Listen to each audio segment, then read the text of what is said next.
That's right, turn that shit up, man.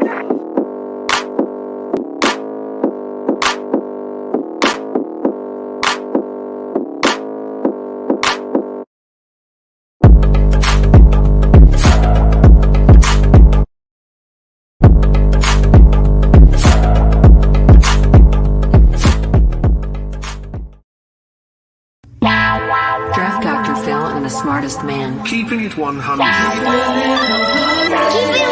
It 100. I was trading up. 100. Yes! What? Here it is! Just recorded. Just no competition. Keepin' It 100. The people drop off, but we still keep I know we need to run the ball more. I'm not an idiot. Keeping it 100, baby. Keepin' It 100. Keeping it 100. Keeping it 100, baby. Open competition. Keeping it 100. The smartest man. My Chicago Bears select Justin Fields, quarterback, Ohio State.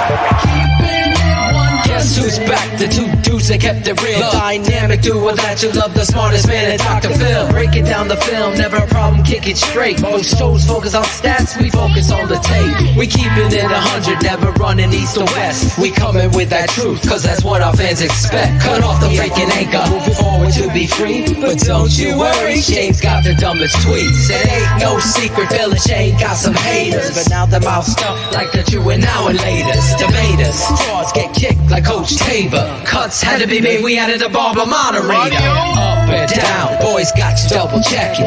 Sad sack strolling like a fool drunk texting. Flexing on the truth cause you know they'll never change. Real, recognize real, that's what you get with Phil and Shayne. 100's what we do when we're breaking down the bears. Fuck a play or a captain, all of the armchair. The tape never lies, the truth you see.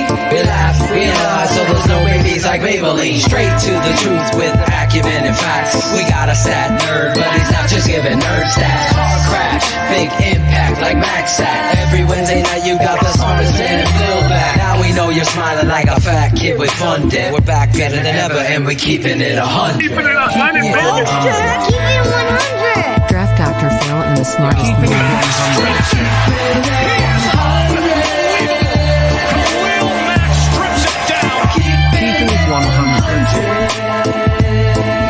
Draft Dr. Phil and the smartest man. Keeping it 100.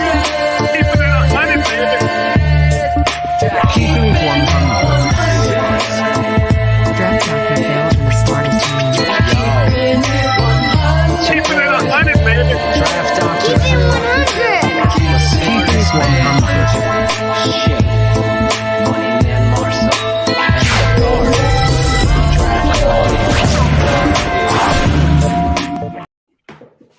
No, we're very economical, my family.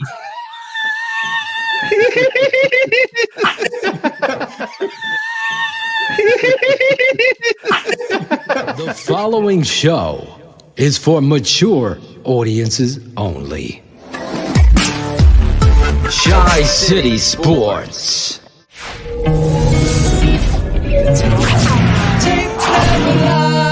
The tape never lies. And I'm like, you know what? I worry about his mechanics a little bit because he has this, elbow thing. And then my father, 33 years head coach, 58 years of football coaching. And he says, Phil, I wouldn't change a goddamn thing about it. Gets there. He does it and he gets there and it's fluid. And that's what I tell everybody. And this is my point. You go to the coach's clinic. Nick Saban goes to the coach's clinic and picks up something. You're always the best coaches, the best teachers, the best quarterbacks are always trying to learn. And that's something you have to learn. And my father was 100. You know what? I looked at his whole perspective differently. And I'm like, this guy's a winner. He processes. I love the negative on him in regards to he doesn't read the field. Well, if his first man's open, that's where his eyes are going to go. Looking at his receivers, well, that's what you do as a quarterback. You look at the target. If it's open, then you don't have to go through many reads. We can't put a negative on that. And it drives me insane when I hear people just repeating and regurgitating what people like Chris Sims or Colin Cowherd. He's got that type of talent, but we'll see. He scares me just like he did in the draft process for me to put him too much higher in the rankings. And these guys say over and over without ever doing the work like you do, like I do. Like, I'm not going to change my rankings. Lee, what the hell is going on? Oh, absolutely. Because I've written something that I joke around with, like Larry the Cable Guy, with the whole idea of get her done. That whole. So, Brett Favre was the master of get her done mechanics, which is basically, at 40 years old playing for Minnesota on a third down with pressure there, dropping back, he can bring the ball down to his knee and still get the ball out accurately, efficiently, and quickly. Get her done. And the thing is that at the end of the day, it comes down to this. Not everyone's going to have the same mechanics. So if you judge it by Tom Brady, then you're basically judging it by one standard. It's like you're judging beauty by one standard. You are so good looking. Which is just asinine. I think the Nazis judged beauty by one standard. Exactly. I think that was, so. Be doing one thing and one thing only. Killing Nazis. That worked really well. No better example there. That worked really well because they're able to get the ball out and do it on a scalable, repeatable level, and it doesn't hurt their arm. It doesn't hurt their accuracy. Then he's absolutely fine.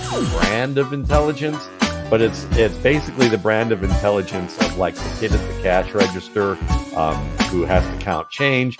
Or someone at a whiteboard who can tell you identify the coverage quickly, or someone who grows up in suburban Illinois and, on the north side of Chicago, in basically a John Hughes movie, who are all going to basically, they're going to get all the, advantages. I asked for a car, I got a computer. How's that for being born under a bad sign? They're going to get the SAT prep, they're going to get the Kaplan prep, they're going to do all that, and they're going to become smart little students in school. But it doesn't make them very smart in life necessarily. That's up to a lot of other experiences. And again, quarterbacking, that's only one part of it. Alex Smith and Ryan Fitzpatrick are two of the smartest quarterbacks from that angle that you're ever going to see. They take the tests extremely well.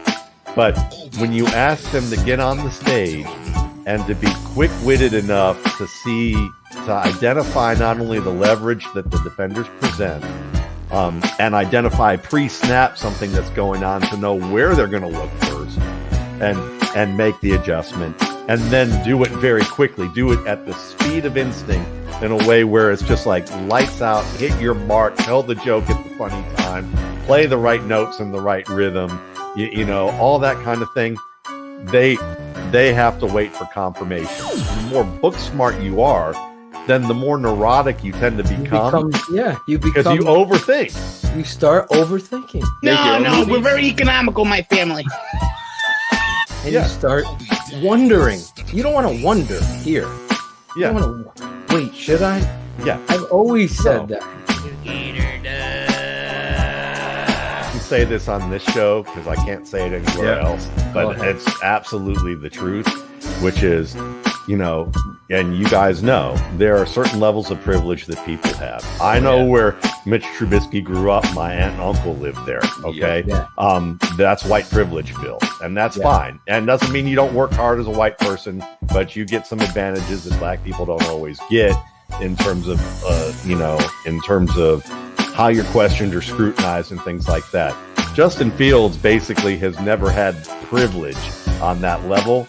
So he's always going to be questioned. Even if he's famous and has millions of dollars, he's more likely to have people question, his intelligence, question his abilities, question whether he should be where he's standing in the middle of the street, wherever. So the fact that he's got to deal with that is, of course he's not affected by that. Mitch Trubisky, the first time he's going to deal with any kind of adversity on this level is going to be difficult for him, and that's okay. I mean, it'd be difficult for most people. Fame is a horrible thing when you think about like what it does to people. It takes your personality or essential of who you are and throws it as far away as it possibly can get, and now you've got to figure out a way to get some of that back. And as Bill Murray would say, who was a favorite son of Chicago, you're going to be an asshole for 2 years no matter what. There's Bill Murray. I remember when that hat was wearing. I have no idea where he got it, but I think that's an old football helmet. But that's just going to happen when you become famous. And it's like, and then you got to figure out how to fix that, or you're always going to be one. So I think at the very least, with Justin Fields, you're looking at a guy who I've compared, his whole game. And it's like if you could go into Dr. Frankenstein's laboratory and you could take some of the best of Josh Allen and some of the best of Deshaun Watson and put it together and know that you're going to have to manage some of the things of the learning curves that both of them had to a degree, then that's what you get. And I don't think anybody would be disappointed with either of those players on the field. His intelligence, he's more than smart enough to be a very good starting quarterback in the league. There's no question about that. He might have a great chance of making it to the Super Bowl. Your angle, because I think you're on it, is the ultimate question to ask is how does he do it? Yeah. And I think the answer there is he does it by size, he does it by speed, he does it by work ethic or character, or he does it by intellect. So when the ultimate question when you're looking at film, whether you're a GM, a fan, a coach, you're going, wow, he just did something amazing. Now, how did he do it? Did he do it because he's got an amazing catch radius? Did he do it because his reaction time is phenomenal? Did he do it because he spent 10,000 hours on a jug machine? And the reality is, more likely than not, it's some combination of all of it. Complicated creature. You want to hear a fun fact? Here's a fun fact. We're the only species on this planet that compete recreationally. Rhinoceroses don't have a Super Bowl. Oh, Justin Fields doesn't play quarterback? There's hope, guys. There's hope. I hope there's hope. If you got the right people, I hope that is hope. That's going to be the quote, the name of this show, Shane. I hope there's hope. There's hope. I hope there's hope. I hope that there's hope.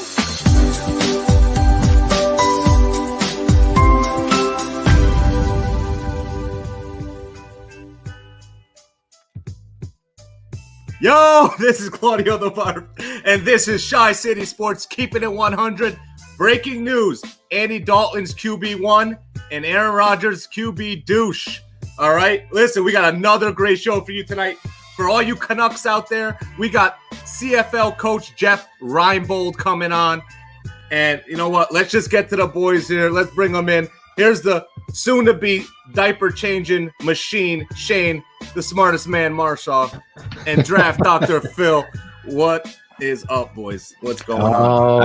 I gotta apologize from the jump. I'm in my new studio with nothing on the wall, so you're gonna hear an echo. I look like double A face fucking a jelly donut right now on my microphone. The hair is on point. The hair is on point. For sure. He's got a new haircut. Yeah, but we're ready to go to be a day shaved. Yeah, that didn't go over well with the boss upstairs. But I want to be able to kiss my daughter, not give her whisker burn. So we'll see what happens. You're in the doghouse for shaving, but you're in the penthouse for being a dad, right? Yeah, man, I'm looking forward to it. It's been a long time coming. It's been a crazy ride for the last 9 months for sure, but I'm repping a little bit of pink here, repping for my daughter that I get to meet here in a handful of hours. So we take off about 5 a.m. and then the party starts. So it's gonna be fun. I'm looking forward to it. It's like a plane taking off. Yeah. I went up and bought a bag of Doritos, and I was holding them. You see that Doritos Super Bowl commercial? The dad's eating the chips, and the daughter comes out. That didn't work. I tried it, but no, it didn't. No, it didn't. Yeah, it's crazy in this world. You can schedule a birth. the most Yeah. miraculous thing probably in the world. I don't know. Yeah, it is. You know, Happens every day, every all I have to second. say is I'm so glad I am not a woman. You guys have heard me say it on the show. I don't like having a sliver in my body, let alone a human like that. No, couldn't handle it. Well, first of all, congratulations. Thanks. I know it hasn't happened yet, but you're gonna be a dad. You're what, 44? 44. Yeah. Gonna be a dad. You're about again. to be 45. You look 34. Everybody in the chat thinks you look younger. Yeah, I'm an liking old man. They're liking the shave. They liking it. Not Cherie was asking. She thought I was going to be the 11th, but the doctors pushed it up due to some medical drama that we dealt with last week with Ela. So we're on our way here about 5 a.m. to get this going. And see, that's how committed we are. I got to be up here real soon. The guy, I told him, take the day off if you want. He didn't want to do it. But he wants to be here. This is why right here. 10K. Oh, yes. 10,000 subscribers. Unbelievable Growth. That's what she said. Yeah. Of the channel in just 10 months time. We've gotten 10. That's $1,000 subscribers a month, not $1,000. Also, thinking of Angelo. Also, Angelo's income he was asking for, right? Oh man. Yes, 10,000. We hit the 10,000 mark the other day, so maybe there's more now. So we can't thank you guys, you fans, you crazy fans enough. I've got players DMing me. You guys are the fucking shit. Keep it up. We got former players, as you know, saying the same thing, as well as you fans. Of course, if you don't have haters, you ain't doing it right. You're not doing it right. We have haters. Even someone's gonna hate on Shayne having a baby tomorrow. You know who it'll be. You know who it'll be. You're just doing it for attention, Shayne. Right? Yeah, doing it for attention. I'm not. Yeah, Claudio was telling me about a podcast that he listened to. It was at a whole different fucking level. But we won't get it. We won't get into that. But I do apologize for the echo. I don't have any furniture in here. My desk didn't come in yet, so I sound like I'm in an echo chamber. But we'll dress it up here real good here pretty soon when things settle down in the Marsaw household. But I got some dope stuff to go up on the wall. I think everybody will like. So we're really looking forward to it. Yeah, it's going to be exciting. Obviously, new baby, a lot of stuff changing here at TTNL, the Tape Never Lies Network. We're going to have a lot of stuff to announce in the next coming months as we get closer to kickoff. And kickoff, I mean preseason football. I watch every snap at this network. We'll be breaking down the Chicago Bears like nobody else out there does. And we'll be breaking down preseason reps. I think we even have, we have one rep. But it's a good one, man. It's a good rep. We love it. It's from Emory Hunt's 52nd ranked running back.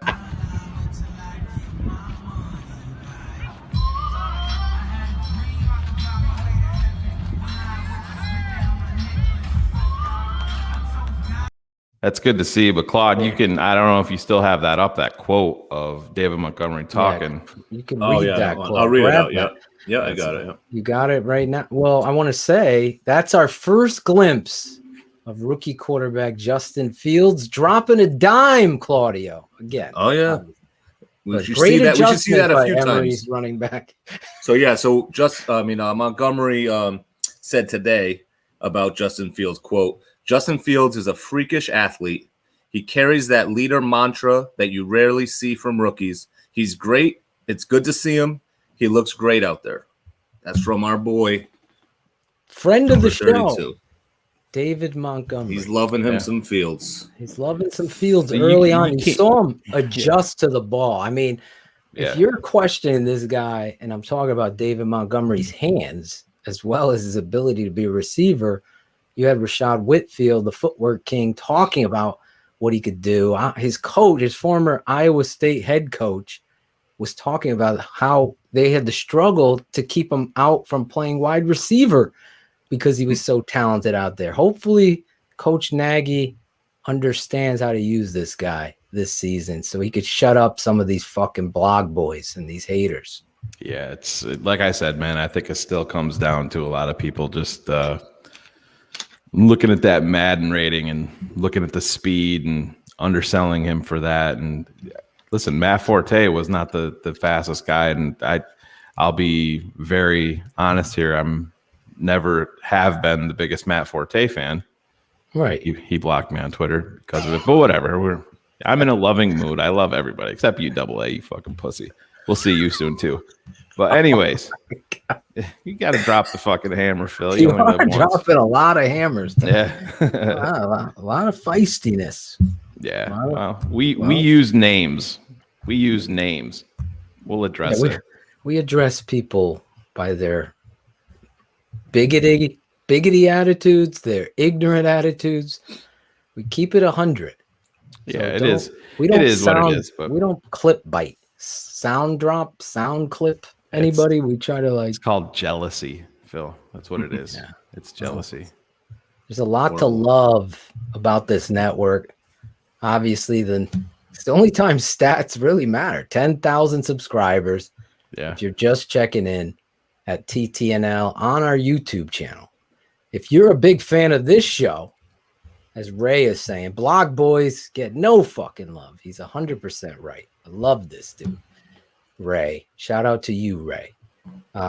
If you're a fan of this show, we have a Facebook private group where you guys can post. You can post your show or your thoughts there. And it's tough questions to get in there, though, Phil. Real tough. Yeah, you got to study a long time. I've met some of our fans. I'm not sure if they could pass this test or not. We'll see. Hopefully, you can answer some of the TTNL trivia and the Chicago Bears trivia that we have, so you can get into there. But it's a lot of fun in there, a lot of discussion. Shayne and I interact as much as we can. This guy might keep you out of there. Where is it? Hold on. I got to address this. Yes, that was me, Brian. I was watching the video live of Nagy, and I was pitching our show. I was telling everybody. Yeah. Claudio and I were talking about it pregame. And then some dude, I forget his first name, Eric Wells or somebody said, "Cut it out, Claudio." So they knew it was me. They knew it was me. But hey, you never smoke weed every day.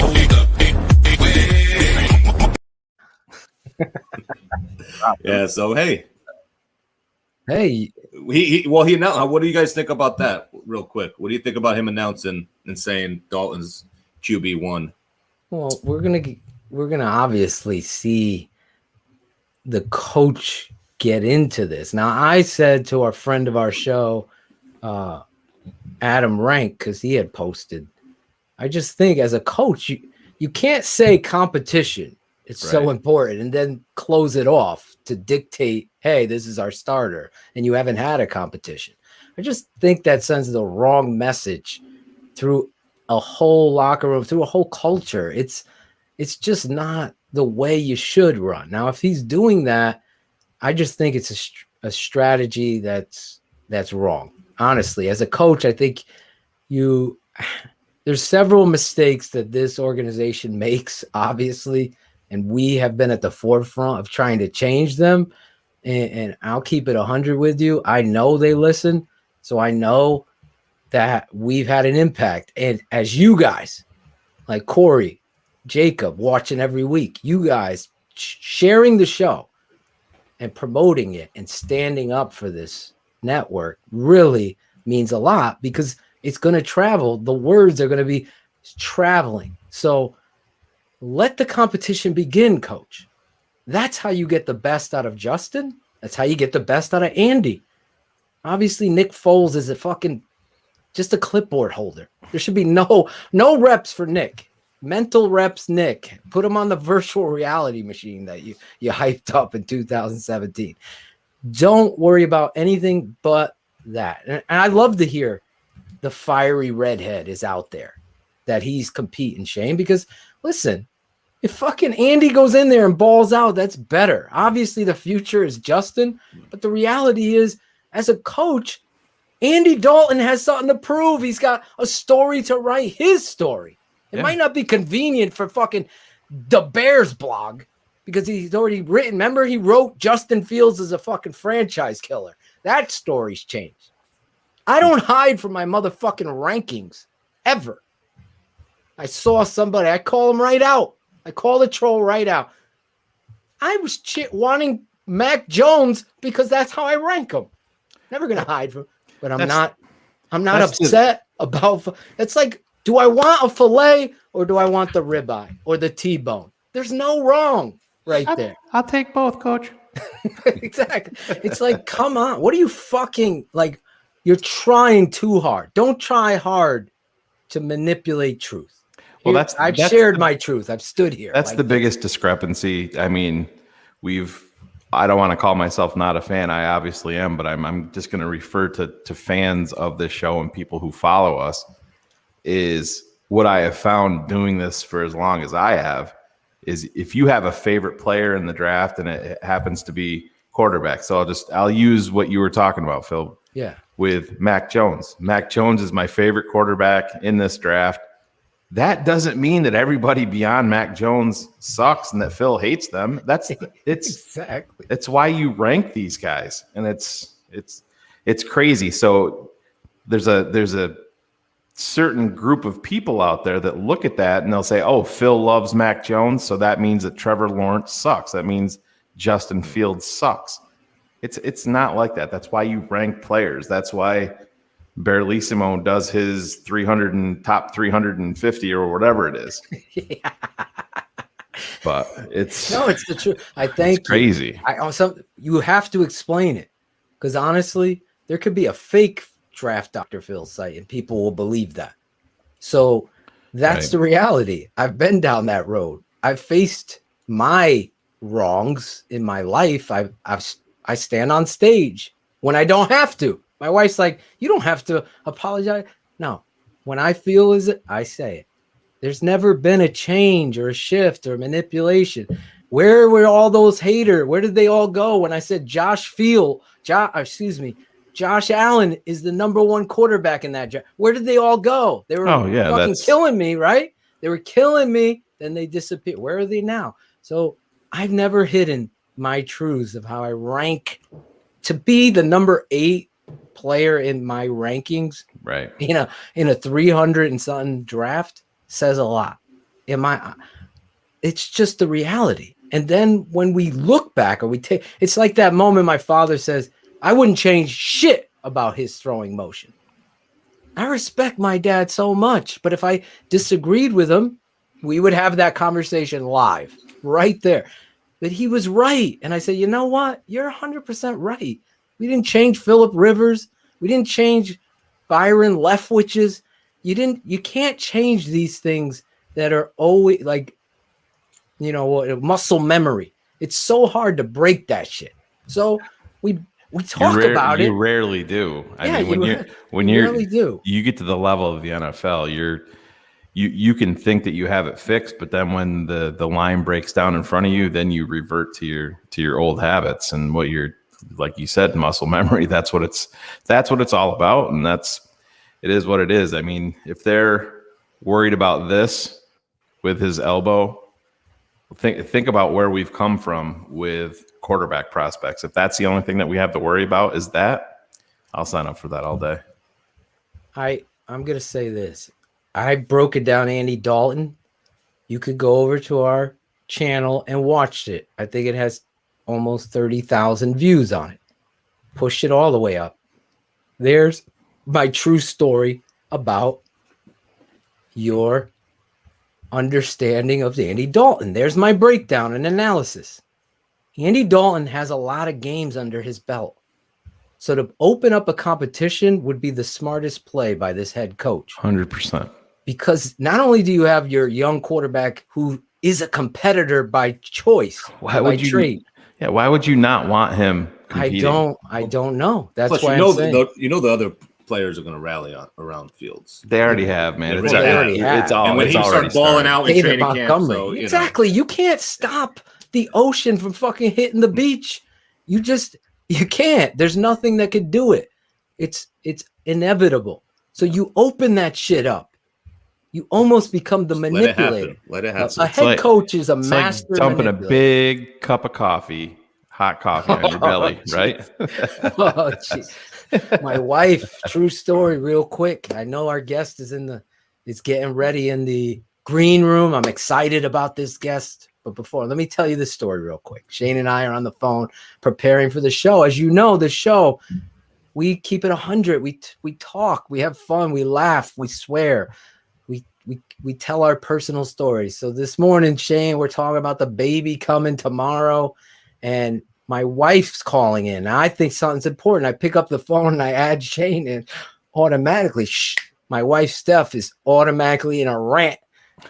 I spilled, they didn't cover the coffee, Phil. It's all over me. I burned my stomach. I'm fucking, and she's going crazy. I'm thinking the whole time, I'm not supposed to be a part of this conversation. Exactly. I gotta figure a way out of this. It was one of those moments where you're like, I fucking shouldn't have added Shayne into the line. And my wife, I gotta give her credit. I haven't talked to her about it. How smooth she transitioned. Oh, hey Shayne, how you doing? Yeah, oh, hey Shayne. He goes, Shayne's getting ready for the baby. She's like, I know, but I'm not even into that right now. I've had such a bad fucking day. And I'm like, oh God, I gotta go. I gotta get out of this. That's what happened this morning. True story. Now, next, this guy, I mean, talk about traveling. Oh, yeah. I want to know the travel miles and the time. Now, I've told the story about my Uncle Sam Ritigliano talking to my father. Now, my father, you know, I'm just keeping it 100 on this show, on this network. He's going to come on next week on Keeping It 100 or the week after, whatever. He turned down all these jobs to coach college and the NFL because Sam said to him, you don't want to continue to move your family around. This job is crazy. It's not, there's no stability. As we can see in Chicago, people are fired up with Nagy. So as we're producing this guy's open, all of us, I'm thinking about my dad telling me the story. Oh, yeah. And I just can't wait till you guys see this open, because this guy's story, and I was watching his show across the pond. He's doing the NFL for those Brits that are here on our network. They love this show. So they're all excited. I got like 8 DMs. Brian from the UK, Matt Miller from the UK, Berlissimo, all excited about this guy, Coach Reinebold. This guy grew up in Maynard, Saskatchewan. And after playing defensive back for the Maine Black Bears under Jack Bicknell, he accepted the position of offensive graduate assistant coach at Western Montana College. He then coached at Dartmouth, Montana and Penn before getting his first head coaching job at Rocky Mountain College in 1989, where he led the program to its first non-losing season in 6 years. The next season, he took a job of outside linebackers coach at New Mexico. After that, he then went back and forth between college and the professional ranks for the next 29 years. That saw him have stops with the BC Lions, Las Vegas Posse, Edmonton Eskimos, Rhine Fire, Louisiana Tech, Hawaii Warriors, SMU Mustangs, Montreal Alouettes, Hamilton Tiger Cats, and the TSL Generals. That shows you he's the true definition of a grinder, and he loves it when he's not coaching. You can find him as a frequent analyst on Sky Sports NFL telecast in the United Kingdom. TTNL fans, let's give it up for Jeff Reinebold. We had Coach. We had him, and then he dropped off. Maybe he just got another job and had to drop off. I don't know. There he is. Coach, now he's back. Coach, we thought you left us for another job. Nah, I was just traveling, man. Hey, you know what? Seriously, I'm here on the Big Island, and like the Hawaiian state bird is the chicken, and there are more freaking chicken. Like we got stuck in a traffic jam with chickens. I swear to God, it's the only place in the world that could happen. Hey, Phil, is it your wife that's having the baby? No, No, mine tomorrow. Yeah, we Shayne's. leave at 5 a.m. Don't jinx me, Coach. Yeah. Okay. Because I heard you guys talking about it, and I'm fucking dying. Excuse my language. Yeah, I'm no, go ahead. dying laughing because I remember like when my wife went in to have the first one, and all of a sudden, like her head spins around in a 360 and this green stuff comes out, and she looks at me. She goes, "You're never fucking touching me again." Oh, yeah. That's been my life the last 9 months, Jeff. Yeah, that's where we are. So that's where we are with him. I'm his therapist during the day for all he's been dealing with. Oh, I tell you what, you're a good brother, because I'm gonna tell you that is unbelievable. Hey, yes, your uncle is a classic. He is a classic. Yes, he is. He is one of the all-time greats, bro. One of the all-time greats. I appreciate it. I really do. I want to have him on the show so bad, but I will share that Coach has been struggling with some memory stuff. So, he's going to be 90 years old. So it's been tough. So it's been hard on my dad because, he calls him all the time, checking in on him. So if everybody could say some good thoughts for Coach Rutigliano. I mean, he's nowhere near anywhere like that. Just, how sharp he is, Coach. Oh, yeah. Okay, I'm going to tell you something. I got to know him really, really late in his coaching journey, because the first time I met him, was actually, you did that. I saw your opener, and Jack Bicknell, who was my head coach at Maine, and Sam are really tight. I mean, they're really tight. good friends. Yep. And we were playing, I can't even remember where. I think we were playing at University of Delaware, and Jack had a rule, like if you were going to leave the hotel or have people in the hotel, you had to let him know. So I knock on his door, and I opened the door, and like the smoke billows out of the room, and it's cigar smoke. It wasn't right. It was cigar smoke. And him and Sam were in there with the rest, with Vinny Caloria and Kevin Lempa and Paul Boudreau, the whole staff. And they got pizza boxes spread all over the room. They're diagramming plays on the back of pizza boxes. It was like the most amazing thing. That's awesome. And then later on, he came over and coached in NFL Europe as the offensive coordinator for the Dragons, for Jack in Barcelona.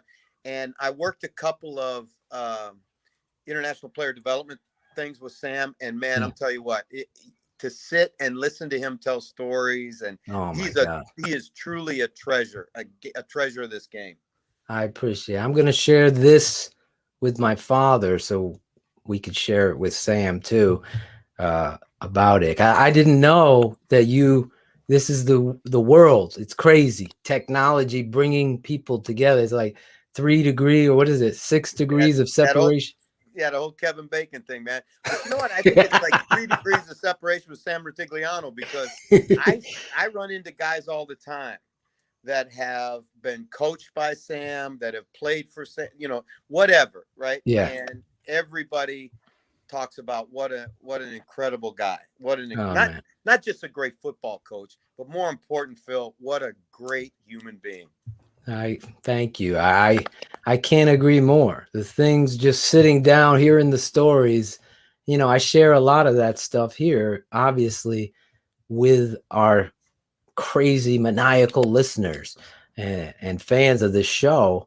And to have you on, I got to shout out Berlissimo for bringing us together. It's just incredible. My Uncle Sam, the influence he's had on my dad, which then passed down to me on this amazing game of football. And that story's true. My dad got offered several head coaching college jobs, and he did not want to uproot his family and me and my sisters and brothers. Hey, you're supposed to be in my neck of the woods in Syracuse. Yeah. We were going to be up in Syracuse. Then my dad could tell his story. Tonight, it's about you. The listeners, the viewers, gotta go to YouTube Yes. And there's a YouTube about, they have a bunch of coaches mic'd up, right? And I'm talking about the old guys, the old guys, the OGs, man. And Abe Gibron and you know, Lou Saban and all these guys. And there's Sam on the side like, one time, baby. Yep, One time, baby. Oh yeah. That clip is in my father's intro. Now, me and my dad do a show on the patron side of our network. It's called X's with the O's, the Etotians, X's with the O's. And my dad comes on and he breaks down the offensive line. And every time we intro him, we talk about him being brought up in Brooklyn and by Sam. And then there's that Sam click. One time, baby. One time, baby. One time. I love that too. My whole life, I've loved that. In fact, Shayne could tell you, I fucking put it on this network. Somebody, please get me that clip. And sure enough, it just a fan of mine said, I found it. It's on YouTube. Here it is. And I was able to clip it. It was so, because it used to be on this one version with that, you know, the VHS. It was like, yeah. So it didn't give it its flavor. I'll have to play out. I could bring it up later and just, I'll try to play it. You know what? Maybe our producer could find it. One time, Sam Rutigliano on YouTube will play that as we get into it. Again, there's no script here. We don't have any questions written down. All I know about you is what I saw. I did, obviously, now you know I didn't pick up the phone. If you're this close to Sam, I would have picked up the phone. I'm sure he would have had like 12, 15 stories about you. Because I already could see that you're a wild man. And Sam is that, don't swear around me, Philip. Don't swear. I was watching Bears, Browns. Sam took me in this fucking celebrity box where they had a chef cooking for it. It was crazy. And I'm watching the game and I'm like, can you get him the fuck up? I'm like, he's like, Philip, they can't hear you. Calm down. Here it is. Here it is. Here it is. Oh, I love it. I love it. One time. Come on, baby. One time. One time. One, baby. One time. Oh, I love it. Brian Sype. Just one time, Brian. We were all saying that in 2018, right before Cody Parkey put it off the fucking uprights. Just one time. You gotta love Sam's Elvis collars on his coaching. Oh yeah. Yeah, straight. He was like a vampire. I said to him. So, Coach, I was writing your intro here to the show, and I reached out to Phil. I'm like, oh my! I said I was looking at all your stops, and I'm like, holy! And then I hear you talking about your wife, and talk about that entire process, just living that life where it essentially can be year to year, and then you have to go to your wife and say, hey, we're heading to BC. We're heading, to Maine or wherever. Talk about that process and what it means. Well, what it usually means is you get put on waivers with no recall once or twice. By your wife or by the team? I've been through a few of them, and I finally got the right one. But you know what? It's like poker. You don't like your cards, just ask for a redeal. No, I'll be honest with you. I have a great woman. She's tough as nails, and it's interesting when I didn't get into coaching because that was my plan. My dad was in professional baseball for 30 years, and wow. So I'm playing at Maine, and it's my senior year, and I ruptured my bicep tendon, and I was playing through that. And I'm walking past the head coach's office one day, and Jack Bicknell, who I love, he will always be special to me. He goes, Jeffrey, get in here. And I went, oh shit, because the only two people that called me Jeffrey were my mother when she was mad and Jack when he was mad. So I come into his office, and you go through that mental Rolodex, okay, I didn't miss any class this week. What have I not done? And he goes, what are you going to do when this is over? And I looked at huh? And he goes, what are you going to do when this is over? It never even dawned on me that it would end, right? Because I was probably the most maladjusted 22-year-old kid that there was, but I just thought you played forever, right? You just go on to another. And he goes, this is going to end real soon for you, and I think you should coach. And I went home that night and I called my dad and I said, Dad, I think I might want to coach. And it was like dead silence on the phone for 15 seconds. And he goes, let me tell you something. The exact same things that Sam said. There's no money in it. There's no security in it. It's hard on families, yada, yada, yada. But I think what he was doing in his own way was being a great dad and saying, this is not a business, coaching, that you can be halfway on.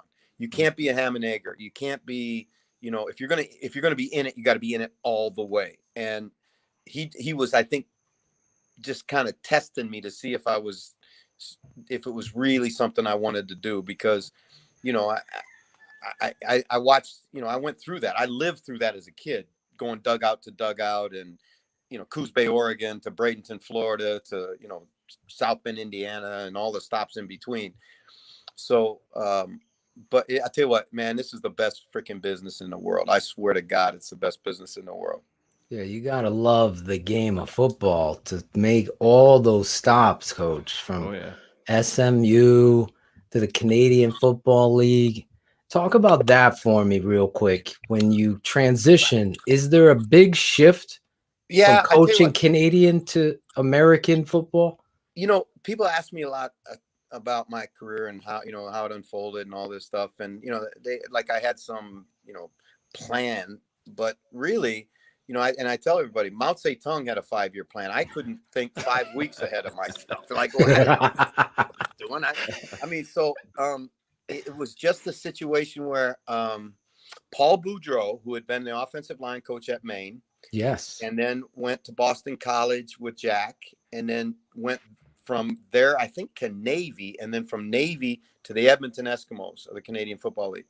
And I saw Paul, and he told me, he said, if you want to coach in the pros, then you need to go to the CFL, because he got hired up by Jim Mora in New Orleans after he had been in Edmonton. Because one of the things, it's not as prevalent as it used to be. And, when we start talking about Sean Desai, I think this is some of the stuff we'll talk about. It used to be you had to coach in the pros, like in the CFL was like the natural step, like the minor league. Yeah. And so that's why I did it. But then I got up there and I just got wrapped up in what I was doing and the players I was coaching and and it just turned into almost like a life deal. And then I go to work for June Jones at Hawaii, and then back to SMU with June. And then we finished, kind of resurrecting those programs. And Mark Trestman, who ended up being the head coach of the Bears, called me and asked me to come up and coach the defense with him in Montreal. And so that's how I got back up there. So, it's crazy for a guy who lives in Hawaii and loves the weather. I have spent most of my coaching life in freaking frigid places. So again, it just goes to show you that Mao Zedong was right. You better have a 5-year plan. But Coach, it shows that you love it more than anything. Like you said, you gotta go all in or not at all.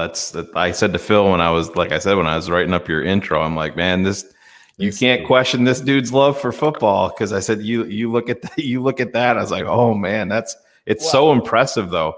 You know what, brother? It also may mean that it's not worth a shit when he's paying off. Yeah. Oh well. Hey, you always had a job. And think about it. If I could, and I'm going to write a book when it's all done, said and done, because there's just so many amazing, incredible experiences. Like talking about that time with Sam, and just Jerry Glanville and June Jones, and I mean. You go through the amount of guys, Bum Phillips and Wade Phillips, and I mean guys that have touched Dick Vermeil, guys that have touched my career in one way or another, that just I'm so very grateful to have had the opportunity to hang around this business as long as I have. Coach, stay there for a second. Here's a coach in Chicago. He's never been a head coach on any level. But yet was given the what would it be? The Keys to the car. Keys to the car, because Andy Reid said so. Yep. So Andy Reid, the Old Boys Network, basically what you were almost saying. Now he comes here. How, does that sit with you, who's been at all these levels of coaching, including a head coach? And this guy obviously has had to learn as he goes. And I haven't been a big fan of Coach Nagy. I'm giving him the shot here to see what he's going to do with this young piece of clay, and how he's already, we're going to talk about the quarterback competition or not a quarter. Just give it to Andy. But how does that sit with you, who's paid his dues in this coaching? And, maybe you don't want a head coaching. There's coaches out there that don't want to be a head coach, but am I on the right track? Is this somebody that shouldn't have been given a head coaching job? Well, I think there's some validity in what you're saying, but I also know this, that the business is constantly looking for the next hot guy. Okay. And they're looking for the next guy off of the right tree. And if you like, for example, if you study New England, right? And, yes. And I think Belichick is the greatest coach that's ever coached. But you look at what the success ratio is of the guys who have left his program and then gotten their own opportunity. And that's not to say that they're bad guys or bad coaches or whatever. It's just that it hasn't worked for them. Because I think what really, really is important is that whether it's Matt Patricia or Josh McDaniels or, whoever it is, you can't be Bill Belichick. There's only one Bill Belichick. You got to be the genuine you. And I think that takes time for a guy who's never been a head coach to learn how to be himself and how to handle because I'm going to tell you something, fellas, and I've done it in pro football, where you go from being a coordinator to a head coach and you think, right? It's that old Jim Moore quote from that thing where we got Sam. Yeah. You think but you'll never know, right? Exactly. When you go to sit in a corner office and all of a sudden everything,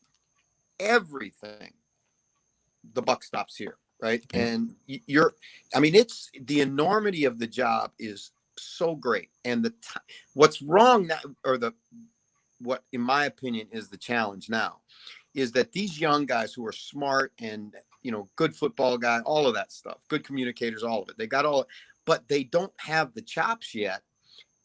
It's not a place where you can learn on the job, because to be very, very honest with you, most guys in Matt's situation wouldn't have a job right now. Exactly. Right? And so I'm not saying he should be fired or anything. I'm just saying that that's the nature of the business that we're in. So, you look at some of these older guys that, have, how long did it take Bruce Arians to get his first opportunity? Exactly, Coach. Exactly, Coach. Sam, let me say this. Sam said to me, and I say it all the time, I'm young. I think I was 28 when he told me this. I never forget it, because I look at the NFL like the fucking gospel, like the glowing arch of football, right? And he says to me, Philip, there's a lot of shoe salesmen in that fucking league. He didn't say fucking. A lot of shoe salesmen in that league. And I said, what? He's like, I'm telling you right now, there's a lot of shoe salesmen in that league. And he proceeded to tell me them. And I've kept my promise that I won't tell the names of what he said. Ernie Accorsi was one of those people. But the reality is Sam was right. And I look at it and I'm like, Coach Nagy, he's done nothing. He's a real estate agent, got here, and all of a sudden he's coaching the charter franchise. And I was the only guy pushing back on this, because they got hot in his first year because they traded for Khalil Mack. The defense had 39 fucking takeaways with 10 touchdowns in a season, and everyone's getting the rah-rahs, but I'm watching this offense and I'm like, what is he? He's had no rhyme or reason. And we're 3 years, now 4 years, and now we got a rookie coming in, and I'm nervous. I'm concerned about how he's going to handle this, Coach. Well, I think this is a critical year, obviously, for Ryan Pace and for Nagy both, right? Yes. I mean, I think that's Yeah. everybody realizes that, you know. And right now, it's fascinating to me, Phil, that I heard this said, and you know, I have a sense of Chicago. I have a sense of the Bears' history. Sean Gale's a very good friend of mine, and I've worked a couple places with Mike Singletary, so I know I get it, right? Yeah. You know, I was very close to. I'm still very close to Rob Ryan and Buddy and the whole deal, right? God. So I get the whole thing about Chicago. Here's what's fascinating to me when you look at this football team, that, you know, there's always, it's just like a divorce, or when it's not good, there's never one guy that you can really put the finger on, right? Are they spending enough money, which has always been an issue, I think, in Chicago? Are the McCaskies investing? Are they how bad do you really want to win, right? Right. That's one thing. Now, when you see what has gone on there, it's been a history of the same issues. When was the last time you had a great quarterback in Chicago? And, you know, you can go back to Jim McMahon, and Jim McMahon was a great winner. He was a great leader. He was a great personality, but I'm not sure he was a great quarterback. He fit what they needed, right? Yep.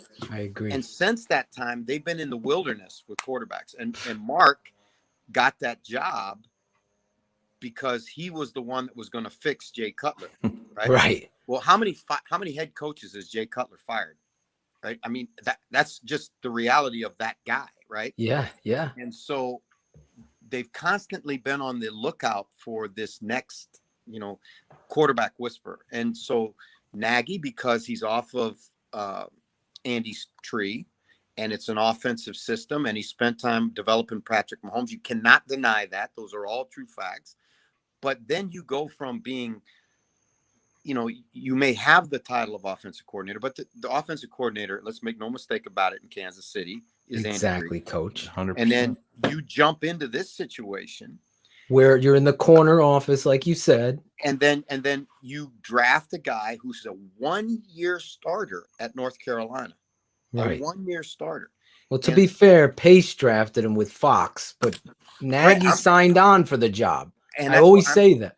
And that's who we had to work with, right? Yeah, yeah. And so, you know, and then that doesn't work. And so now, you know, I'm concerned about this, the one that they drafted, because there are a lot of things to like about the kid. And I understand right now he's the second most popular pro athlete in Chicago and all that stuff. I worry about the expectations on Justin Fields, because that is a city that is starved for a Messiah at quarterback, starved for it. Oh yeah. And you preaching know, to the choir. But it's also a city that you know, will pile its pain on top of you if you're the quarterback and you're not getting it done. Oh yeah. And so, you know, I think what Justin Fields needs, as I've watched him play, and one of the reasons I think he fell in the draft, is his anticipation is not what it needs to be. He'll throw the ball. He's like so many of those quarterbacks who come out of that zone read system, right? Yeah. If the receiver's open, he'll throw it. But the anticipation of the throw, to throw a guy away from coverage, all the fine little details, those things have to be developed yet in him. And I'm worried that he's going to get thrust in there too soon, because people's jobs are on the line. And, you know, I'll go back to, you know, something I heard a long time ago. You know, it's far better to play a player too late than too early, because if you play him too early, particularly at quarterback, you can break them. And I think that's one of the things Sam Darnold has found out. Yeah. I think Trubisky found it out. Those guys were not ready to be National Football League quarterback. Trent Dilfer told me the same thing. He said, Jeff, just understand, you know, here's a kid comes out of Fresno with the big arm and the whole deal, right? He goes to be the savior in Tampa Bay. And he said, you have no idea about the enormity of the job until you step into it. Hell yeah. And so even though you played at Ohio State, you know, one of the premier college programs in America. It does not even begin to matter when it stands up against the franchise known as the Chicago Bears. The Chicago Bears, you hit it on the nail on the head. Starved.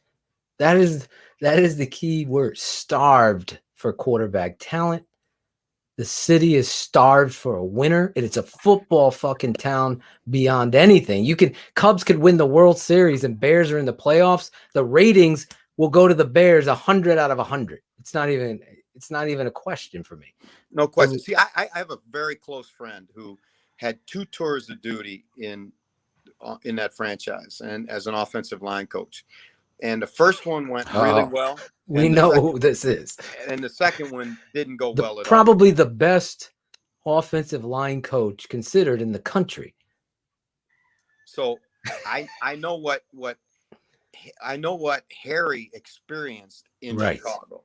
Yeah. And there's only so much you can do when you don't have players. And do I think that they've gotten better? Yes, they have. But that's still a question mark of concern to me. Where are the weapons that you're going to put around this kid? Keepin Robinson was huge. Now, how can you create, if you look at where the success for young quarterbacks has come, it's typically come in franchises where they said, okay, we're going to draft one and then we're going to invest in players around him, weapons around him. Right. And then you may need to draft one again sooner when he gets to his second contract because they'll want the big money. But at least you've given him a chance. Sam Darnold had no chance. I don't know if Sam Darnold can play or not because we haven't seen him with a chance yet. Now, if he gets a chance in Carolina, he can play. That's great. I'm all for every guy playing. But I really worry, like I said, about Fields. What is he going to have around him? How is the system going to fit him so that he can be as good as he can possibly be?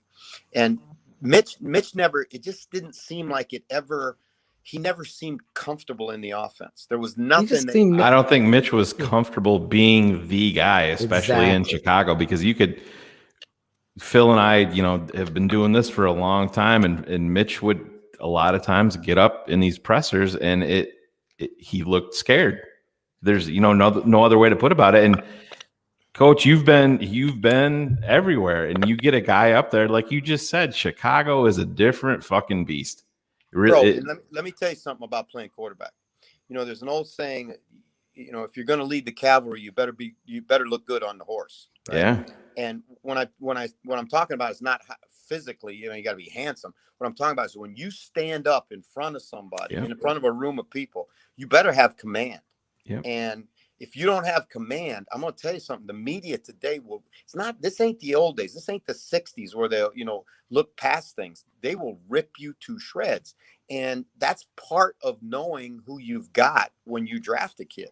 And how could 1 year as a starter at North Carolina ever have prepared that kid for anything like what he experienced in Chicago? Well, that was a mistake on the GM. I mean, Deshaun 100%. Watson was my number one. It was like, how do you miss this layup? It's like he played all those games and he was a warrior in them. If you're worried about his fucking ankles and whatever, that's the wrong way to go about it. Is he a football player? Obviously, the doctors have to check all this stuff out. I get it. But you've seen what he had. And then Mahomes obviously was a generational. These two are generational talents. But, it is what it is. That's history. Here, though, I want to ask you, would you open this competition with Andy Dalton up? So you're the head coach, Coach Reinebold. You're the head coach. So would you open Andy Dalton and Justin up, and not just for appearances, but open it up to get the kid prepared, what competition is, and then, or would you just say, you know what, I'm playing the veteran. I don't want another David Carr type situation or Sam Darnold, as you use there. I don't want this kid to be ruined. So I'm going to protect his ass. And it's also going to self-serve me because it's going to give me more time as the head coach if I do that.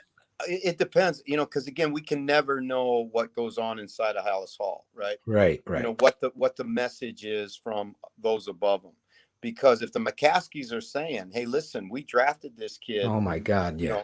and we need to get him on the field, then he's going to play, right? That bothers me. Yeah, I don't personally think that's the way I would go.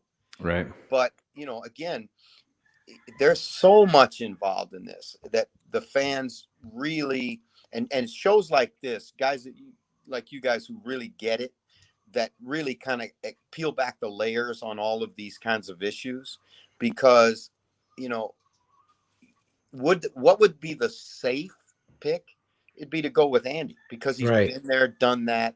He's taken teams to the playoffs, Yeah, and that's what they've said up to this point. I mean, they've been pretty adamant about QB1 when they're talking about Andy Dalton, but at the same time, I think, Coach, I'm not going to say I'm pushing back, but I don't think that Matt Nagy and Ryan Pace are on a short leash in Chicago. I really don't. We've had David Kaplan on, who's very, very connected in Chicago, and he says, according to the people that he's talked to, that they're really not on a short leash. They've been willing to let these guys go through the bumps in the road and learn on the job. And I think one of the things that stuck out to me was George McCaskey talking to Pittsburgh. I don't know why I'm blanking on his name, the owner in Pittsburgh. The Rooneys? The Rooneys, yeah. He talked to Mr. Rooney, and he was preaching patience. If you believe in the guy, you gotta give him time. You gotta give him time. No other franchise has been more patient. That's so amazing that you say that, because I remember one of the things that Coach Vermeil talked about all the time. He said it's your third year before you even know what you've got at the franchise, because there's that first year where you're just bumping into each other in the hallway. Shit, you don't even know each other, right? You got guys that have come from all different backgrounds, all different programs, all this stuff.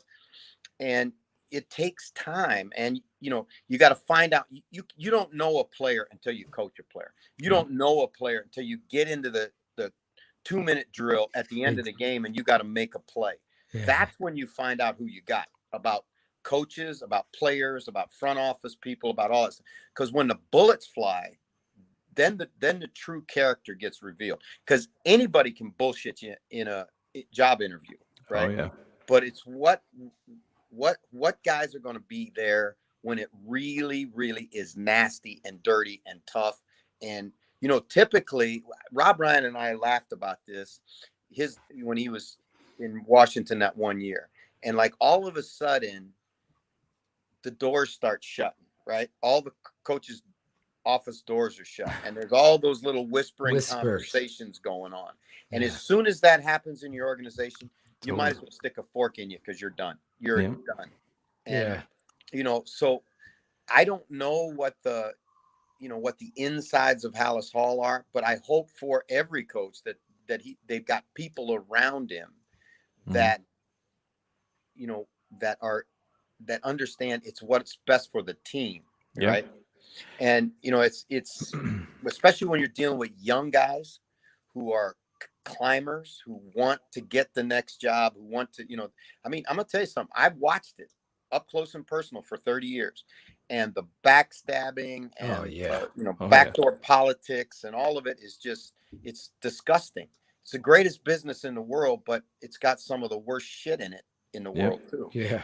As I used to say this to Tress all the time. It's a great game. It's a shitty business. Yeah. And that's just the way it is. I love that quote. But you know what? We were going to talk. You guys were asking me about Desai. I think he's a really fascinating guy to me, right? Because Phil, the NFL is a copycat league at every single level, right? Absolutely. Somebody runs a play, then everybody else, and has success, everybody else can run it. Somebody runs a defense, and everybody else can do it. Whatever the Super Bowl champion does, everybody else can try and find out what it was and emulate it, right? Right. I think what has really, and this is not to take anything away from Sean, but I think the thing that's really helped Desai is the success that Brandon Staley had last year in Los Angeles. Yeah. And they come from very, very similar backgrounds. Neither were players. They're very, very highly intelligent, well-educated football guys, right? Yep. And so what everybody wants, after they saw what happened when Wade got moved, they moved past Wade in Los Angeles, and then all of a sudden they bring this young guy who really, I mean, you look at it and say, how in the world is that guy coordinator in the National Football League? And then all of a sudden, boom, they go and they play lights out. So what does everybody else now start looking for? Yeah, Chicago didn't want to let a second potential guy like that out of the franchise. Yeah, and I think that's really interesting, because here's what's unique about Desai to me. He came in under Mark, then he worked for Foxy, and then he worked for Nagy. Survived it all. Yeah.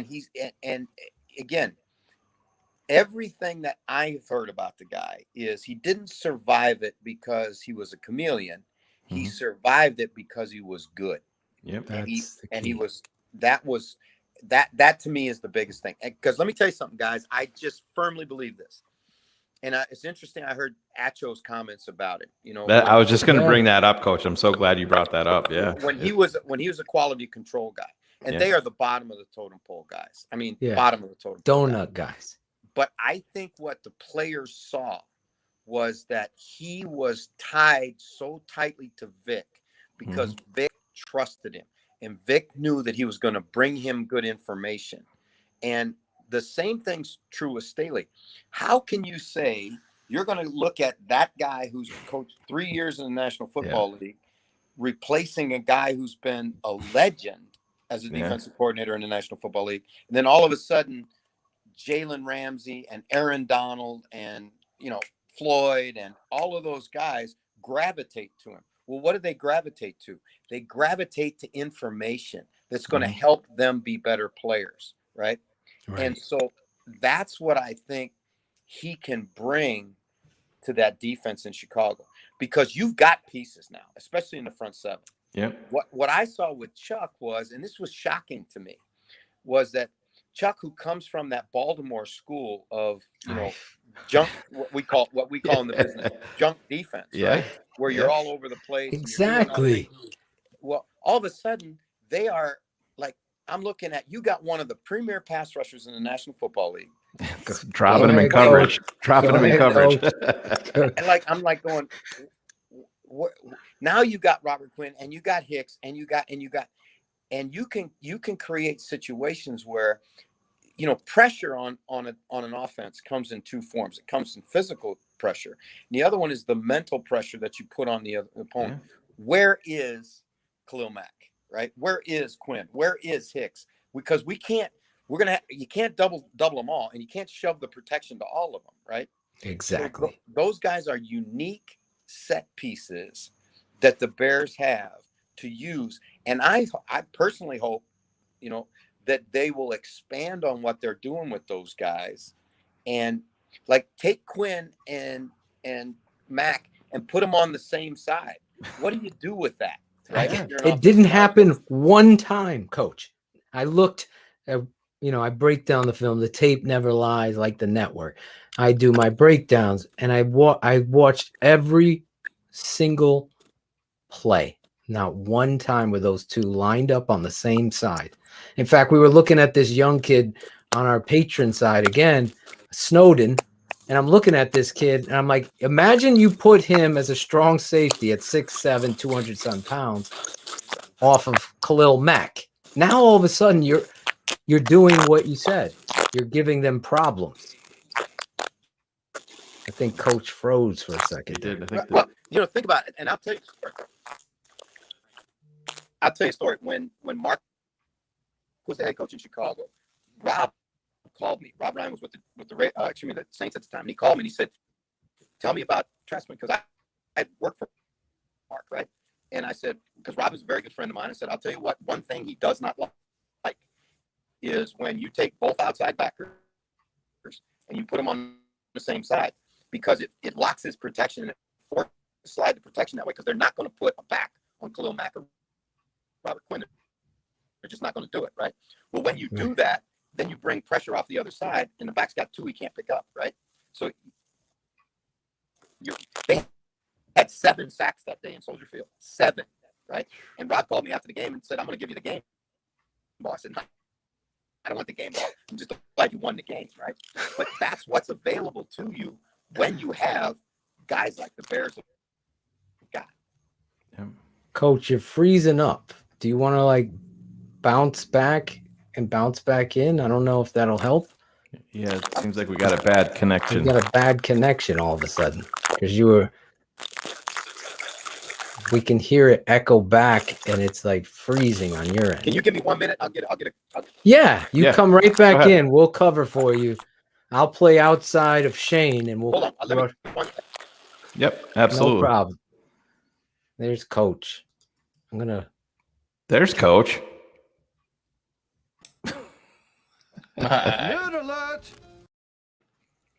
don't know who entered Cars into the scene. That was me. Oh, what's up, Cars? That was a shock because I didn't even see you there. It's okay. No, I'm real good. How you guys doing? That was an interesting interview to hear go through everything. Just add Cars into an awkward situation. No, Thanks, Shayne. It's all right. Awkward has been my whole life. It's all good. Where he was talking, though, Cars, let's speak on this.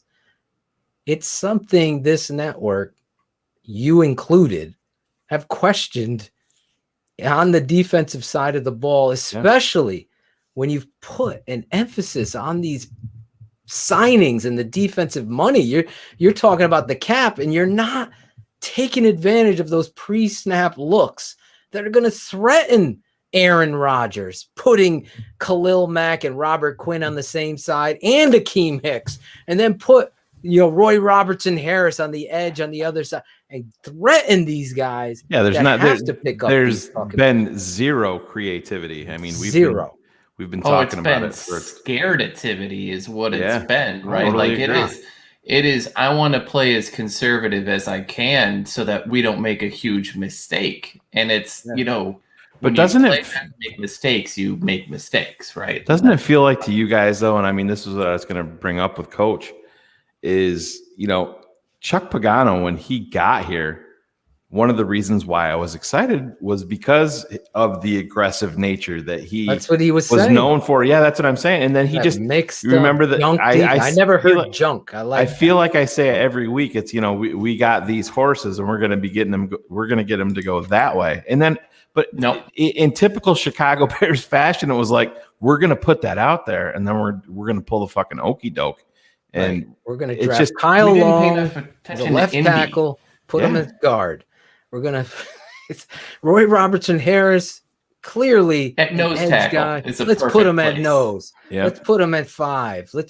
These things have to go away. Like, just play arrogant football. Just like you're saying, lack of confidence. I hope Desai. I really believe Coach is changing my opinion because I'm worried about Nagy and I'm worried about Desai because he's never done it. But Desai, that story of perseverance, we'll say, Desai's story. Did you guys see Desai's? The NFL did a little thing on Desai. Yeah. That was very fucking touching to me. Oh, it was big time. And it gave me a little insight on where, this guy isn't going to be Phil Toshin going screaming at these motherfuckers. That's how I would coach, screaming. How do you think his yelling. flag football team feels, Cars? There's going to be a lot of therapy bills coming out from that collection of underage children. That's for sure.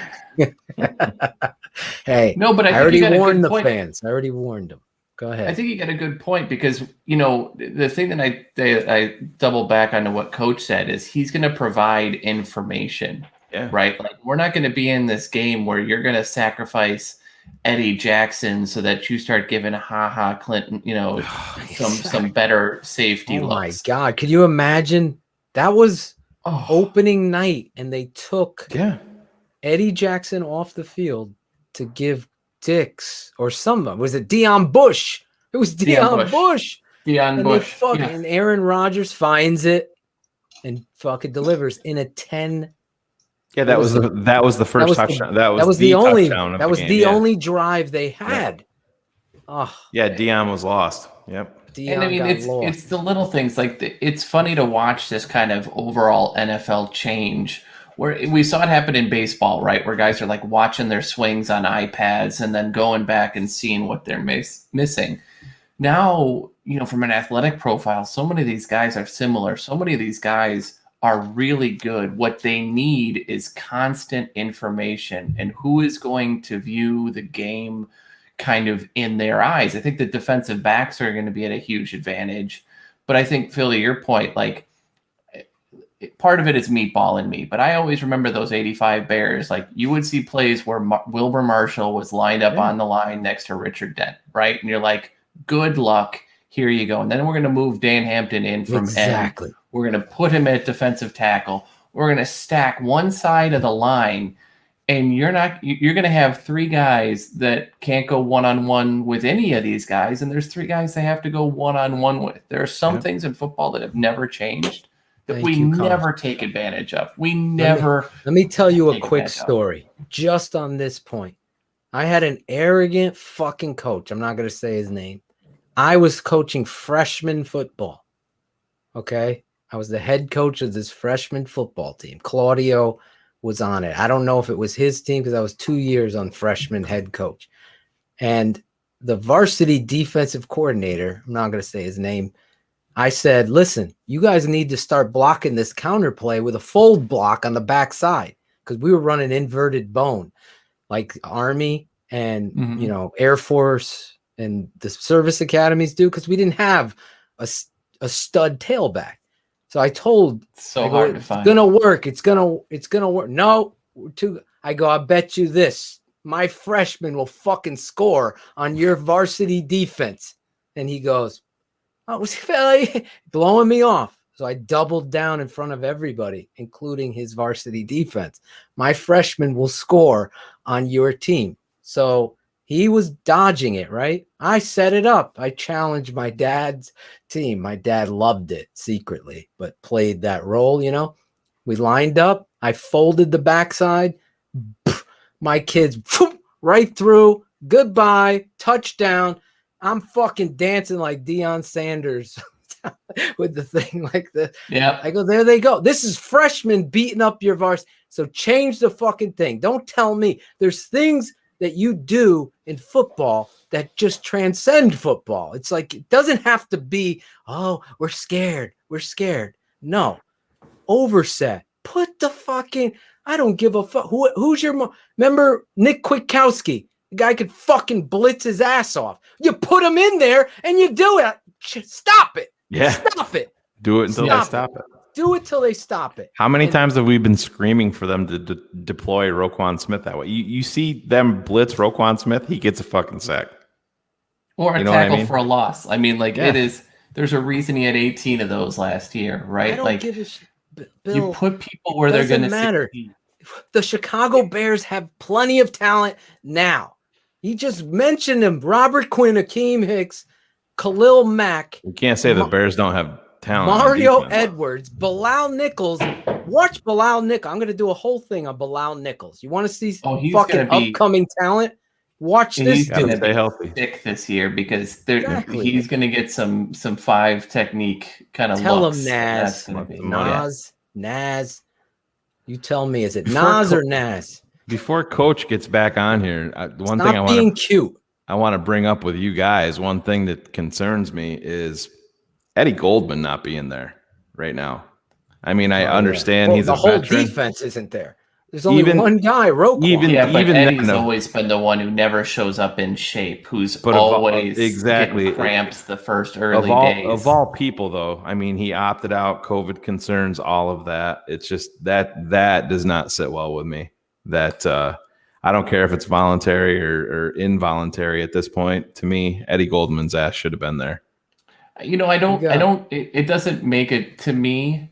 I would rather just like to see a picture of him and know that he's in somewhat shape. I think sometimes this stuff like him, my biggest concern is conditioning. It's always conditioning. It has been conditioning every single year for him. Every year, the first week, he's getting yanked out for cramps and he's getting yanked out because he's out of shape. I don't want to see him show up and it's like Fat Albert getting off the bus and he's rolling in at 450 pounds because he didn't work out at all last he year. saw him today. Did you see the Nagy presser? No, I didn't. I did not see all of it. We're gonna play that obviously after we finish up with Coach. I just DM'd Coach to jump back on when he can. Obviously, we had a little. We all know about these internet connection issues. The chickens, the rooster, Hawaii. He's in Hawaii.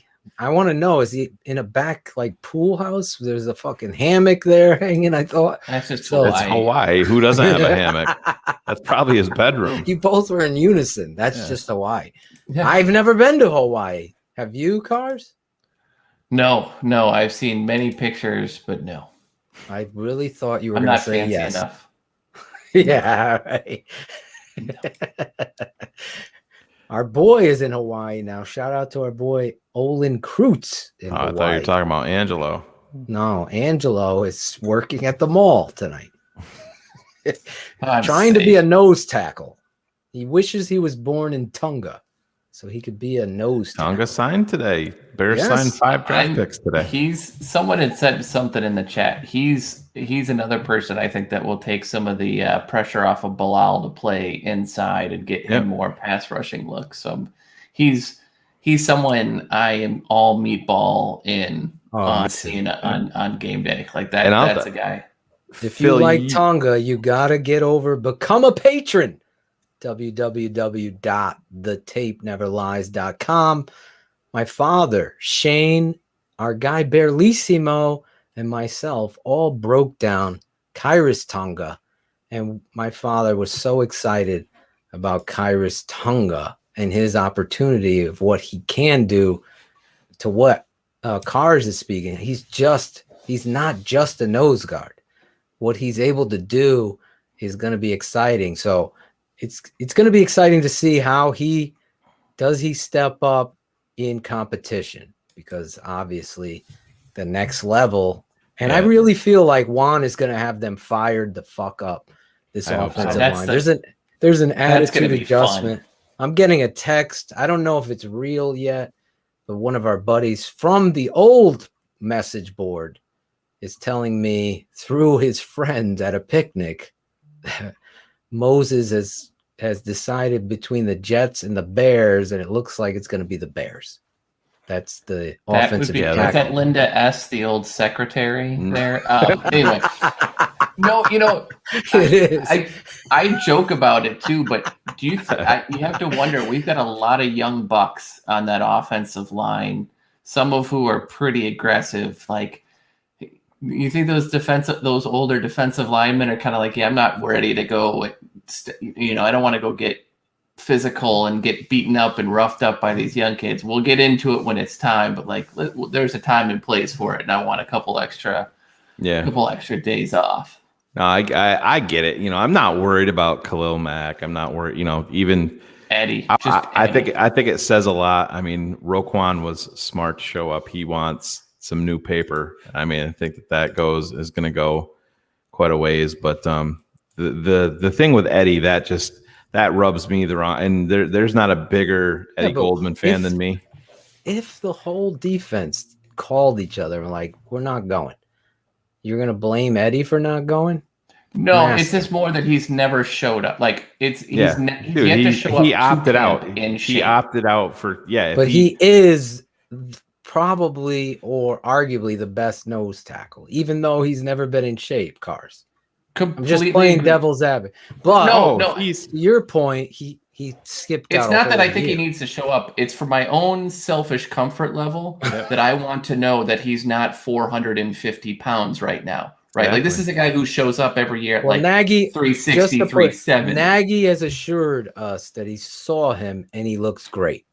Yeah, they did say they were in constant contact, and that's probably the reason, put down the chips. Saw him, so I don't know what that means. But don't forget one guy that I don't want people to forget. And Phil, we talked about him. You and your dad broke him down. I'm not sure if George was on that show with you or not, but don't sleep on Blackson. This is a guy that's coming into his own right now. I was going to talk about him. This is a guy that's going to open up a lot of fucking eyes.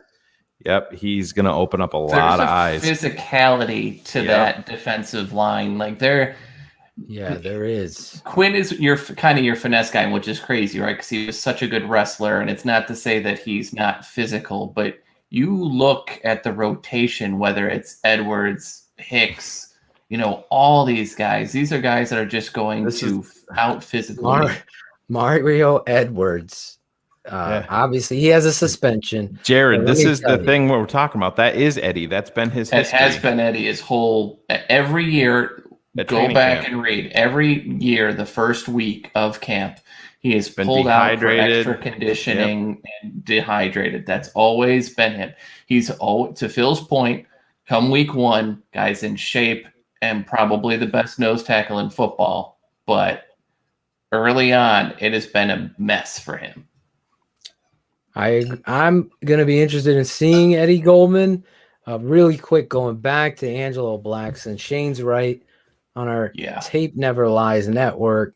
Obviously, we have a patron side, which is more coaches clinic and stuff like Coach Reinebold is bringing with Berlissimo, myself, my father, Shayne, and we've had Steve Edwards, former Bear, Sean Sierra coming on, breaking down running backs. We're going to have a lot more guests coming on. Lemuel Stinson possibly coming down, breaking down DB play. So it's going to be something. Go over there, www.thetapeneverliesnetwork.com and become a patron. You get all this. But we did break down Angelo Blackson, and I want to say this. There's certain players that don't get time because of the surrounding politics or whatever. Jeff just talked about it. There's a lot of back channels and poker whispers and bullshit. I've said this forever. He said was shocking to me. I guess I never pictured that like once people aren't in the hallways anymore and doors are closed, like that was an interesting comment for me.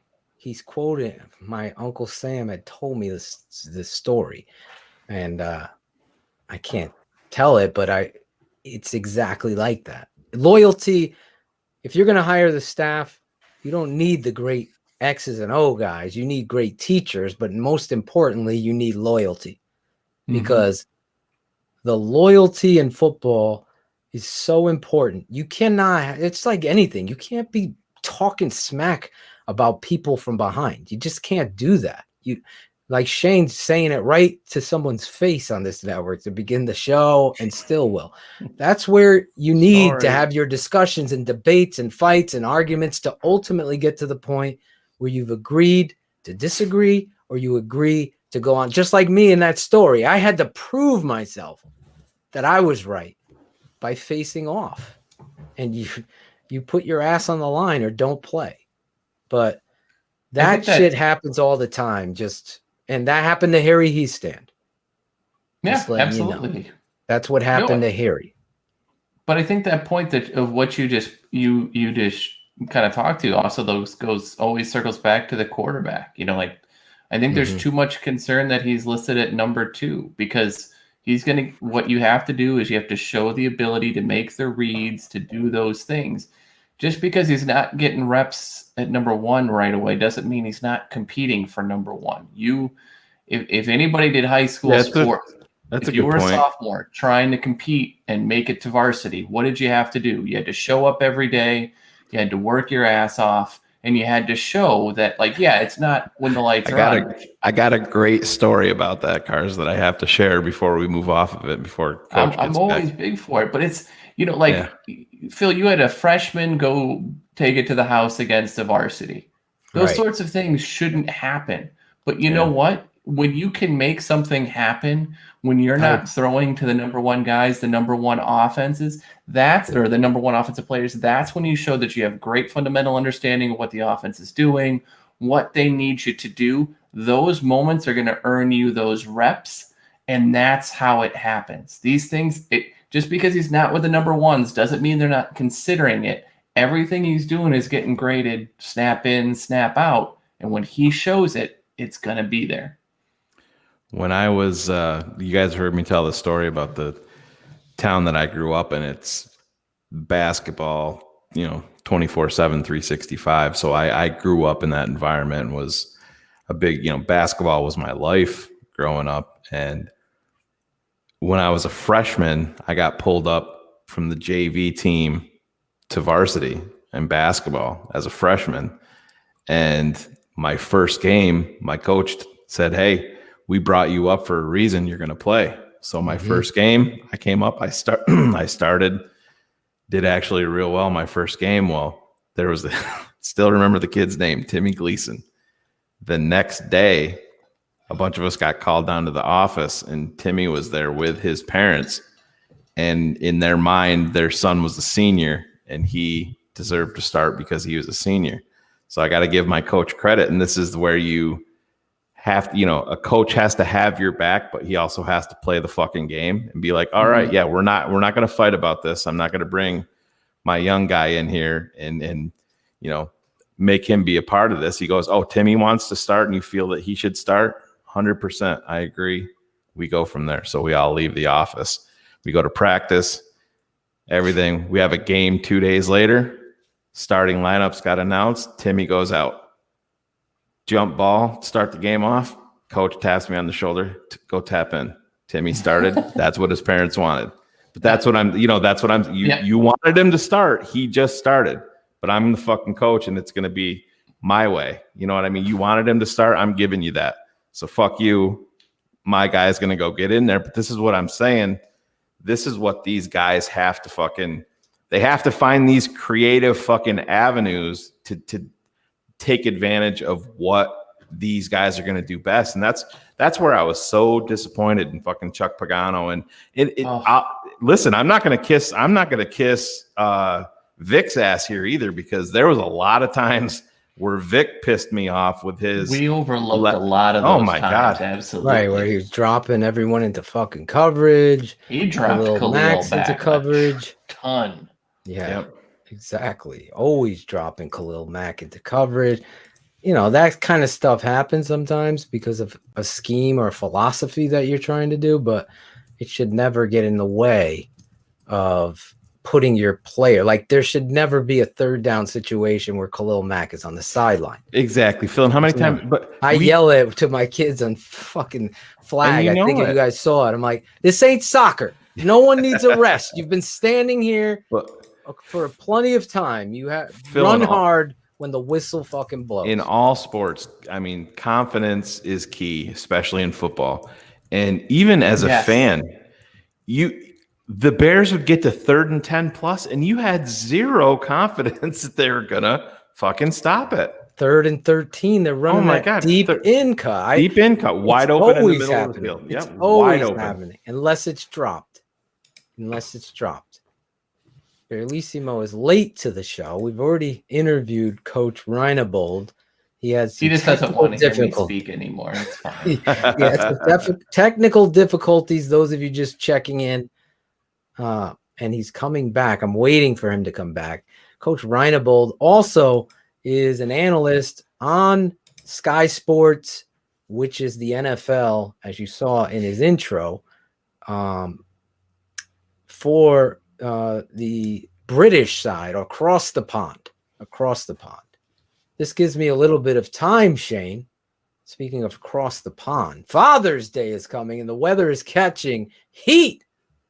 This is the time, Mark Jackal. Whether you have a dad bod or rocking a six-pack, make sure your dad is smelling nice, shaved where it matters most. Shaved, not the face, but not the face where it matters most. Cars didn't even comment on my shaven face. Cars, make your dad proud this year. Get him and yourself the Manscaped Lawnmower 4.0 refined cologne by Manscaped. Yes, they have cologne. The brand new Lawnmower 4.0 that we've been talking about here has a cologne. It's refined cologne. Is perfect for you and dad in your life to complete your grooming game. Get 20% off plus free shipping with the code KI. That's KI.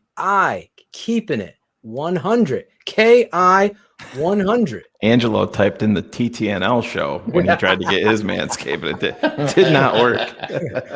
Listen, He said his Angelo- buddy Chris gave him the code too. Angelo called me for the code KI 100. He got the 20% off, no joke, and he's getting it shipped tomorrow. He told me Manscaped, the global Manscaped, the global. I gotta leader. admit though, man, their cologne is legit. I was really surprised. I mean, Ela was a big fan, and well, Phil, I think you said Steph liked it too. Steph liked it. Yeah. Listen, anything that can get your wife closer to the nether regions is a good thing, right, Cars? Can you please break that down on the tape leaders. never lies? I'd like to see Breaking that it as a tape breakdown. Down for those of you listening with the mute button on, breaking it down. The leaders, the waist grooming, just dropped their Lawnmower 4.0. I hope you're as excited as we are. The 4th generation trimmer features a cutting edge ceramic blade to reduce grooming accidents. And I can testify to this thanks to their advanced skin safe technology. You're not going to be sitting in Claudio's barber chair getting those skin cuts because he's trying to edge you up.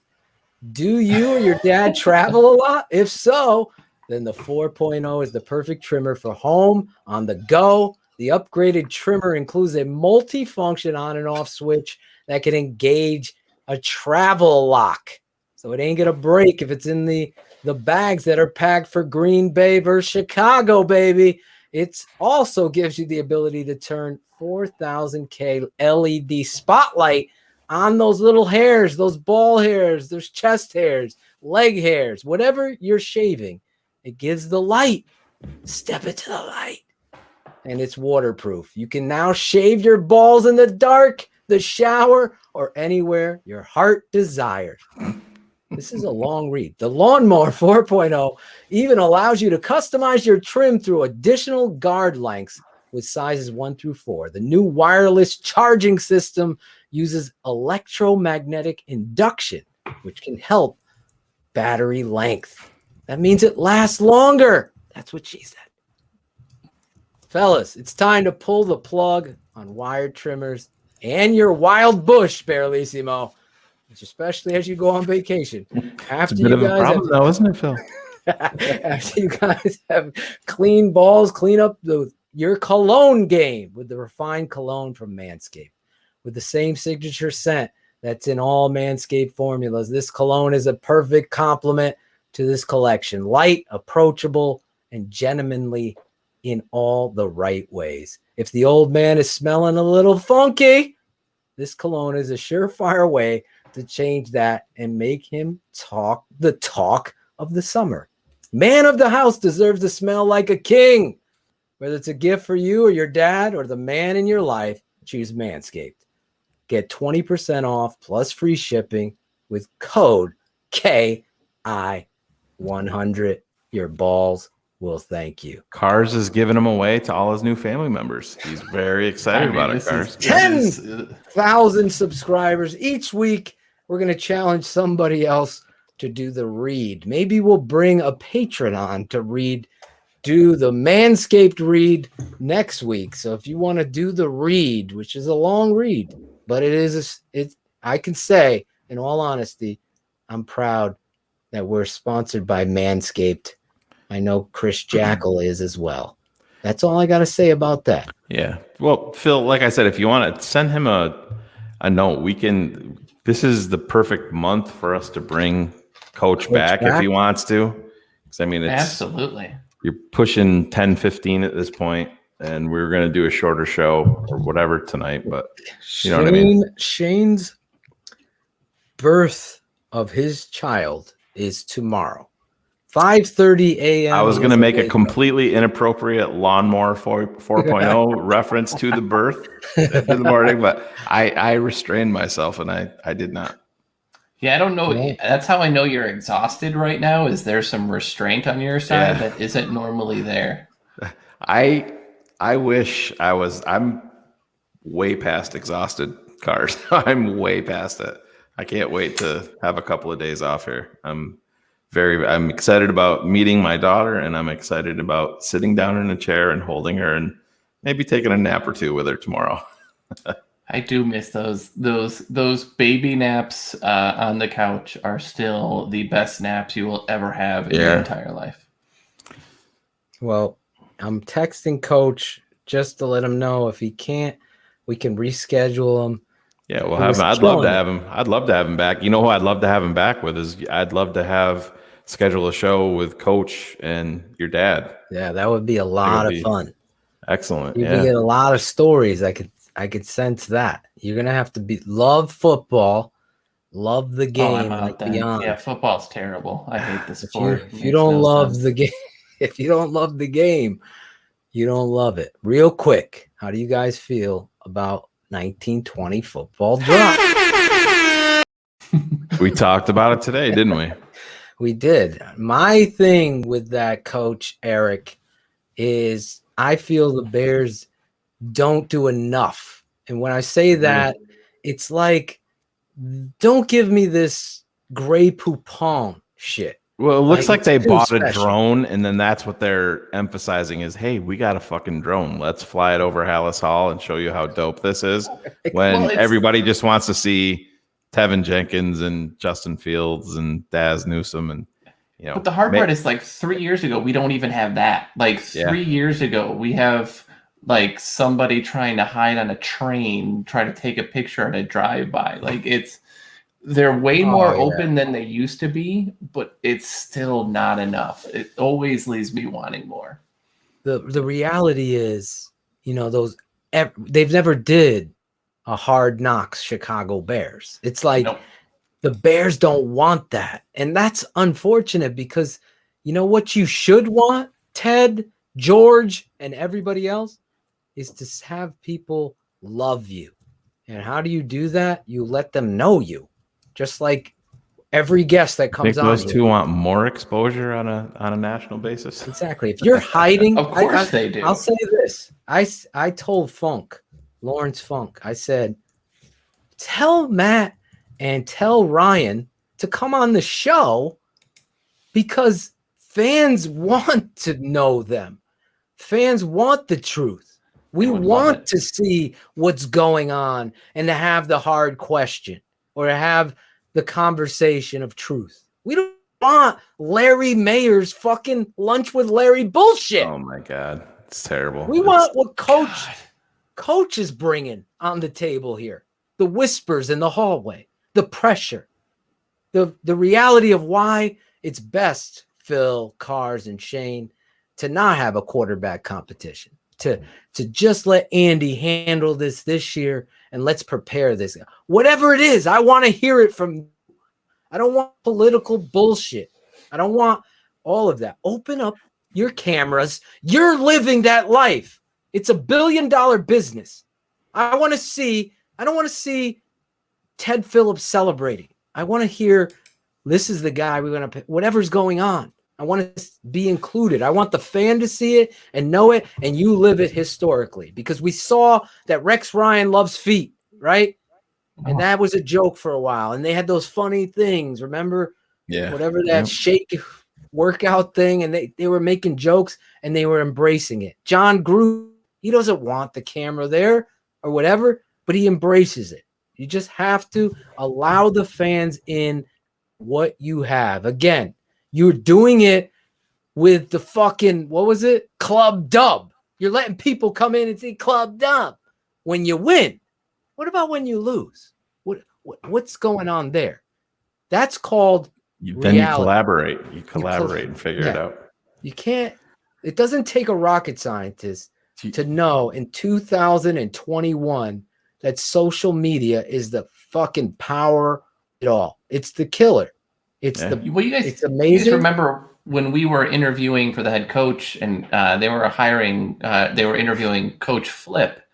Yeah. And we kept talking about all the videos that he did on television, breaking down key plays in a game where he would whiteboard on their sports channels, right? Like, I remember sitting there with you guys talking about this. Like, he's going through what they were looking for, what the point of attack was. everything they're doing, and then they get here, and it's like, yeah, it's like Gentilicki's busy charging up the fucking batteries in the drone.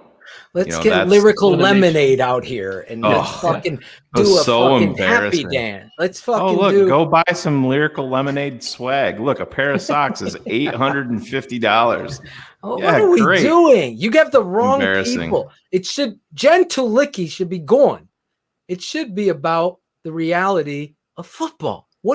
How did the Justin Fields thing go down? Let's hear the conversation of Ryan Pace talking about him. We talked about that a little bit. We talked about that today, Phil. You know, there should be more in-depth coverage of that. I'm not saying that you need to give away secrets, but like, there is no trade secret. Minnesota put out like board.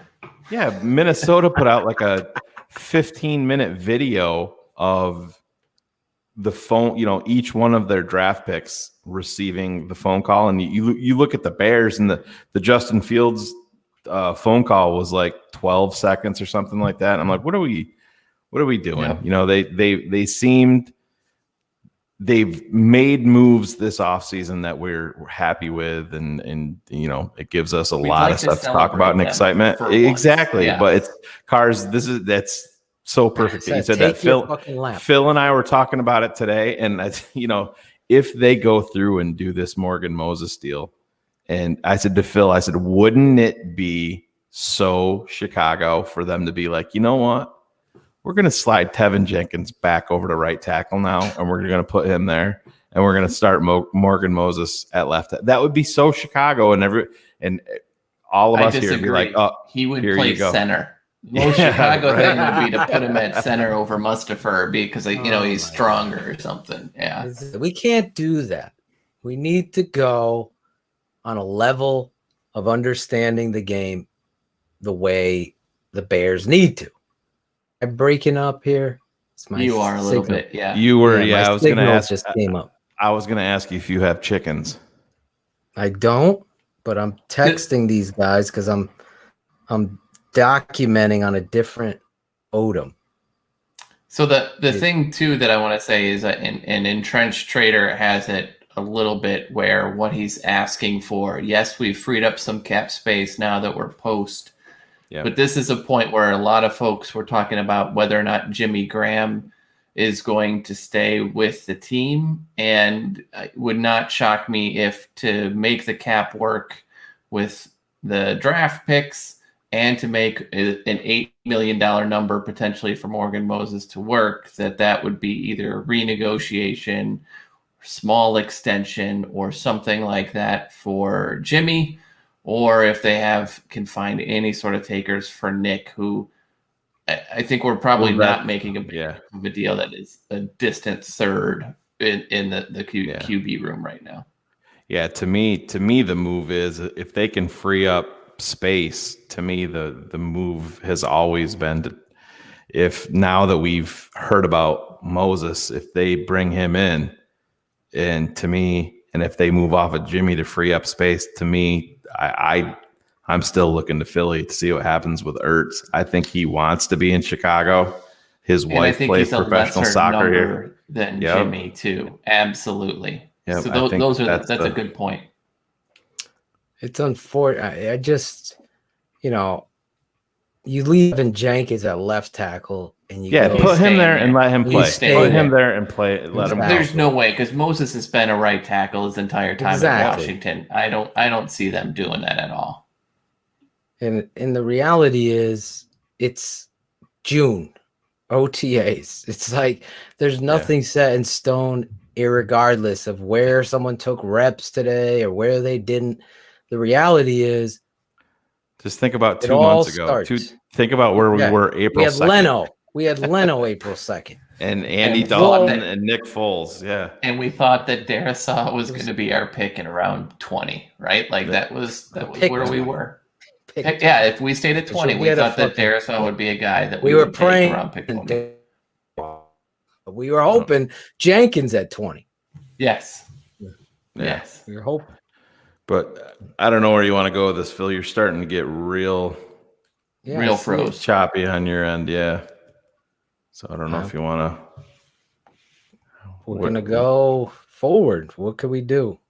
No, Go I didn't know. Yeah, I didn't know what you wanted to. Are you hardwired? I'm hardwired to their To their equipment now, yeah. to their equipment. So I took a picture of it, and I'm seeing they're gonna have to figure this out. Yeah, this was the whole You guys- purpose of this. Can you put up Rodrigo's question for a second? Because I think it's one that's coming around quite a bit. Oh, about the selling of the team. Yeah, that's. Yeah, I saw him ask that. Yeah, So you gotta understand, when Virginia dies, there's 11 children. Each 11 children will get an equal split, which roughly is about 7% of the team. It ends up being less than that. You have to be a majority owner, have a minimum of 10% to be considered the majority owner, and every team needs 10%. Yeah. So the way that this is constructed, George would not, unless he's able to consolidate power somehow and get multiple of his brothers and siblings to do this. This is why this is coming up, because Virginia is old.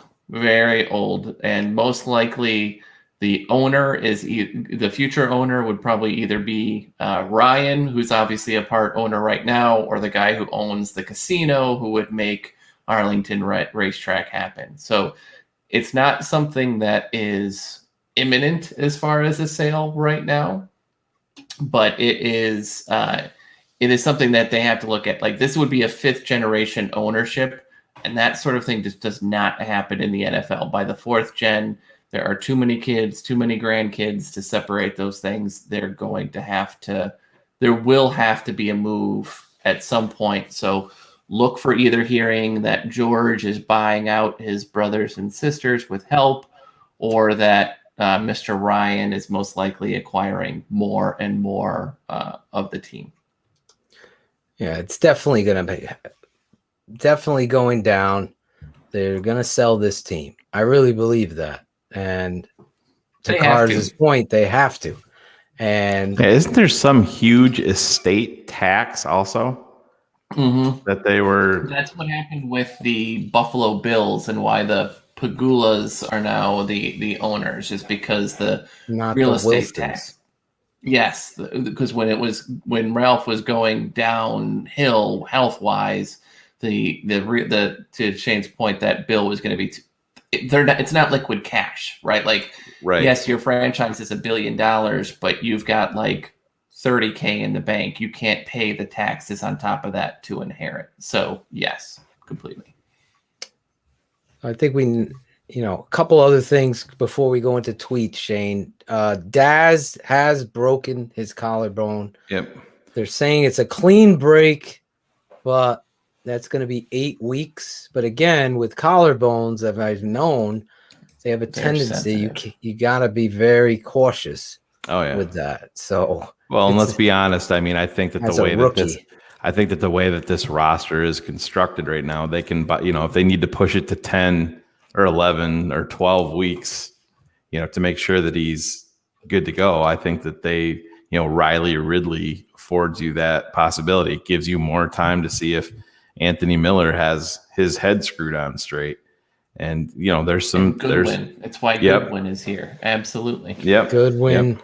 Goodwin excites me. You saw him working out. Just got to stay healthy. It's just got to stay healthy. That's what it all comes down to. He has that...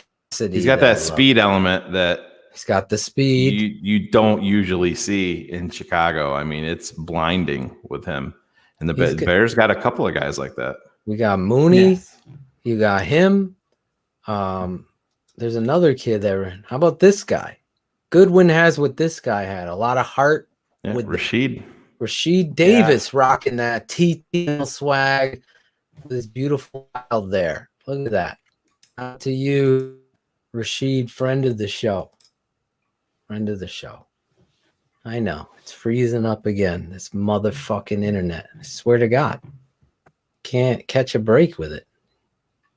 And it's hardwired cars, so it's going up and down. I could see, because StreamYard gives you the signal. Now I'm back. Now I should be clear on your end, right? Yes. Yeah, It's crazy. It's crazy. It's crazy. It's not an equipment issue inside the house. I mean, I think that's Exactly. very apparent. That's and Damian Bird. Thank you, Damian. Yeah, I mean, Bird. He's a speedster. They've got some interesting pieces, right? They've got probably, since Pace has been here, some of the most flexibility at key positions, probably outside of running back, right? There is a lot of, well, even now with Damian there is some more flexibility. This is one of the more complete rosters he's put together. Yeah. So now it's going to be really interesting to see how they put it all together. Yeah, it's going to be a lot of fun, man. I'm looking forward to that because Damian. I'm glad they brought up Damian Bird. He's a guy that I usually forget about Goodwin, but Bird is a guy I'm actually pretty excited about. I mean, he had a really, I don't want to say overwhelming season, but a very consistent season for New England and, the mess, what was going on with their quarterback situation. And I think that he's a guy, you get some of these veteran guys in here that can, just get their chance and it's catching also a ball from Andy Dalton or Justin Fields, however this works out. That's gonna, on a 1-year deal, on a prove it deal, they're gonna go out there and bust their ass because let's be honest, it's all about new paper. That's why you saw Roquan Smith got a call from Akeem Hicks. Hey, don't show up with the rest of the defense. Roquan Smith says, "Fuck you, I'm going in. I want my new contract." Exactly. And good for Roquan. Good. Yeah. I'm glad he did. Hey, step up, and he's the fucking leadership. Cornerstone. 100%. Now, let me say this real quick on your last topic, where new paper. There's also a new chapter here. Yeah. So there's a new story. Is it Andy Dalton's or is it Justin Fields? And those pieces moving around. This whole book's about Justin Fields. Andy Dalton's just on the first two pages. I'm saying, yeah, exactly. This season, I'm saying it starts here, Shayne. So now the book gets open. The story isn't written. Dalton decides, Justin decide, whatever. But those players that you're talking about, it's no more Javon Wims is this. This is it. The only guy written into freaking pen is Allen Robinson. Darnell Mooney even has to go out there, show who he is in year 2. Everyone's anointing the guy. And I believe me, I've never seen a rookie go into the Chicago Bears and play the way Darnell Mooney does on tape. So you have to be excited about, but that story still has to be written. Yes, that leap has to be part of that story. Exactly. So with Andy Dalton, with Mitch gone, with Andy Dalton or Justin Fields, whatever, those receivers have the opportunity. The Damian Bird might be the star of camp. And all of a sudden, remember Marcus Robinson? Everybody should. He went to the Dave wants that. Dante Jones told me this. Dave wants it's ready to cut him. They send him over to NFL Europe on a final straw, and he blows up over there, right? How are we going to use it? Well, let's use him like they did over there with the Rhine Fire. Coach. Remember that Cade Coach was here. McNown to Marcus Robinson connection there for a little while? That was the thing. So he made so many awful passes look good. Ooh. He sure did. We had never seen that. As fans, we were like, holy shit. We were trying to get number 88 jerseys here in Connecticut to embrace that. So the stories are going to be written in camp. We're going to be covering them. It's unfortunate because I was excited about Daz because we broke him down on our patron side, www.thetapeneverlies.com. Our producers never put it up when I talk about it, but you can go over there and buy swag too. You know who did buy some swag? John McNabb, my boy. I didn't see him in the chat today, but look, he's rocking that swag right there, TTNL swag. And we have some other people who sent some pictures of themselves in. Look at this right here, right behind me. John McNabb, authentic, keeping it 100, Nike authentic stitched jersey. I'm going to rock that when I come to Chicago. Yes, TTNL. We're going to finally get the 3 of us together, cars, in a room. The meet and greet. He's at a I'm not going to loss make for eye words. contact just so everybody knows. I'm just going to stare at the floor. I have no personality. This is all for Carter's Steph is going to be like, who's in the Winnebago out in our driveway, honey? Who is that? Oh, that's just the. My favorite is when Steph's going to be like, I like Phil. He's my size. This is so wonderful. She's 4'9". Really? The whole crew is going to Chicago for October Packers Bears weekend. We're just going to call it. I don't know what college game is going to go down, but I'm going to try to go that Saturday to a college game. If there's one in town, Northwestern, Notre Dame, something like that. And then Bears, Packers. I know Cherie is coming. That sounded very inappropriate. Yeah, timestamp that one, Jackal. I can't get away from coming. So what? It's Please like when I'm. timestamp that one. Did as you well. hear me in the Justin Fields breakdown cars when I was and I'm like, and the defenders are. And I heard Shayne in my head. They're actually running to his face. Yeah. And you hear me transition because I only do one take. I got to get through these plays and do it. So I'm just going to keep Well, that. actually, Coach was guilty of that earlier. I don't know. Yeah. He He said picked it it up. too, He yeah. goes, yeah, the guys, touched my dick for meal. He goes, he touched my dick for meal. Like, oh, all right, we're going to timestamp that one. I heard that. Absolutely. Listen, I love this network. I love this show. I love the passion, whatever. But the thing I love most, I can't even put what I love most, to be honest. But I do love our fucking fan base. Absolutely. The 100 crew. Yes, 10,000 plus subscribers. Guys, if you aren't subscribed, as Shayne has always said, we have metrics, something that Cars loves, stats. And there's like millions and millions of views, and some of those It's even better. It's minutes watched for the month Minutes. of April. For the month of April, Go we ahead. were 1.2 million minutes watched. Think about that. Unbelievable. Yeah. Unbelievable. Ridiculous. And that really stands up. Hashtag racist Mike.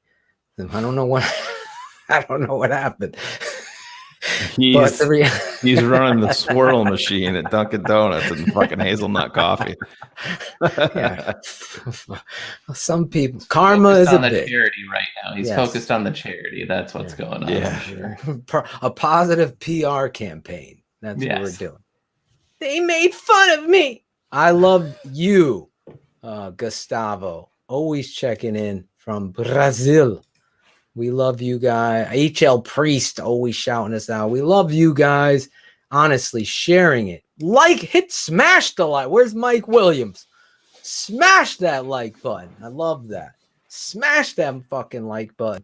Let everybody know. Of course, we're going to have haters. Claudio, that's what they do. Right, Claudio? They're always I thought you were calling Claudio the do you want to hater. hear about people talking about coming? There's a show podcast set up. Talked about it for about 5 minutes. It was pretty uncomfortable, but we won't name them. But we won't name. I don't want to hear that. All right. Bye. I do. After I dirty. thank you. Yes, I said be a friend. Chris Jackal always says be a friend, tell a friend. Put that up there. Be a friend, tell a friend. We're at 10,000. We obviously want to get more. I'm inviting you. Just search on Facebook, Keepin It 100 TTNL. There's a private group. If you're a fan of this show so much, jump in there. Put on your show. Maybe you got a song. You have something you want us to discuss, or a guest, or another podcast. You see us bring other shows on here. Shout out my boy Ryan Holt. He's doing his podcast.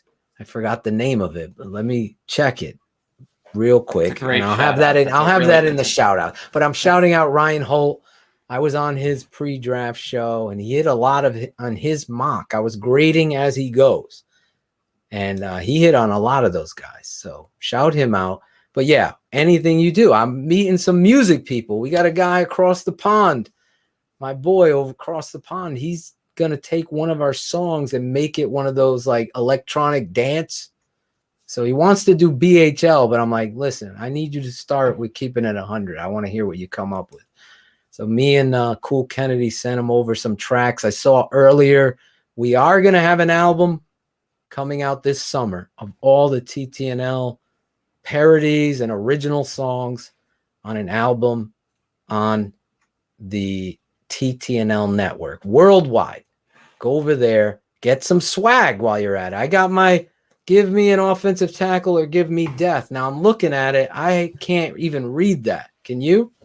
Because I need reading glasses. Yeah. Can you guys read that? I've even got to have my own face. Oh, look at you. Look at you.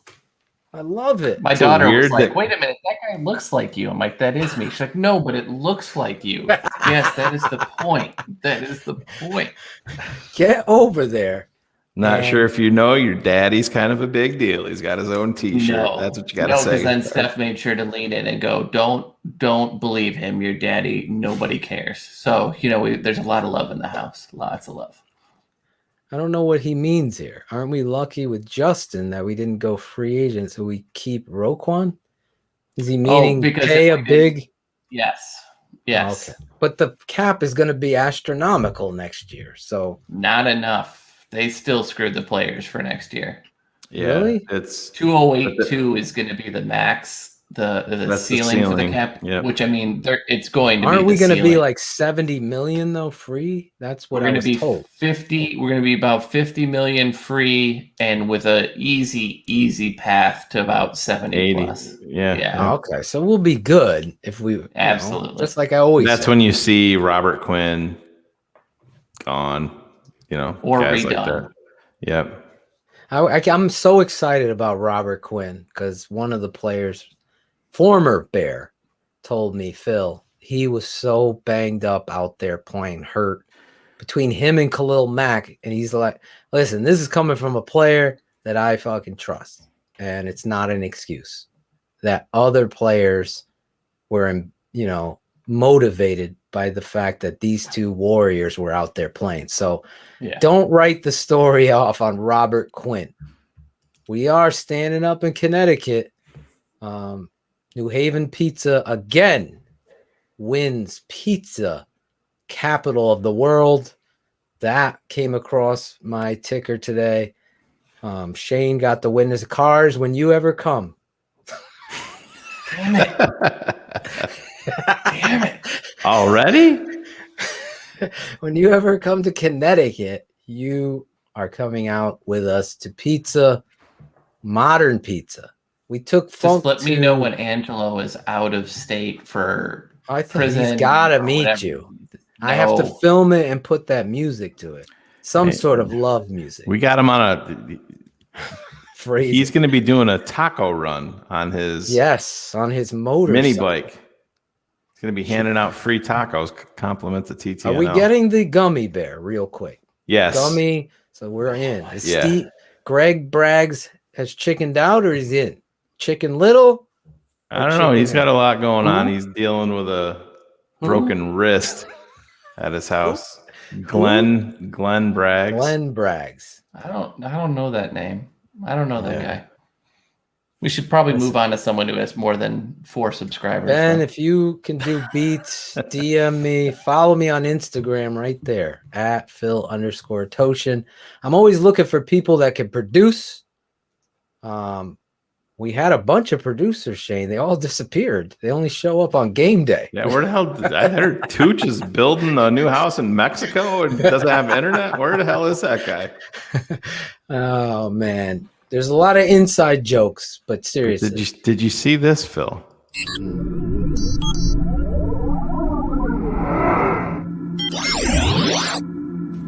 Dumbest tweets of the week. There we go. Let's bring in Claudio as he. There you go. There we got the music. Wow, been a long time. Claudio, got it. Claudio's slacking. I need to turn it up a little bit. Need it up a little bit? Yeah. There we go. Is that good? Here we go. A little bit more. I can barely hear it. There we go. Is that good? There we go. All right. All right. Oh, yeah.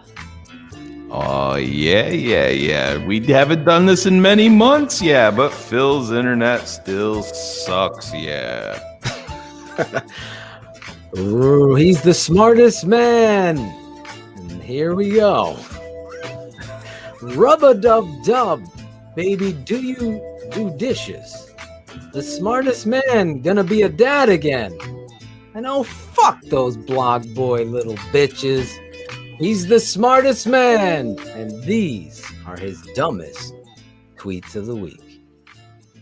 Yeah, they've been plentiful, to say the very least, but I always find it very, very funny that the biggest haters on Twitter especially seem to be Detroit Lions and Minnesota Vikings fans.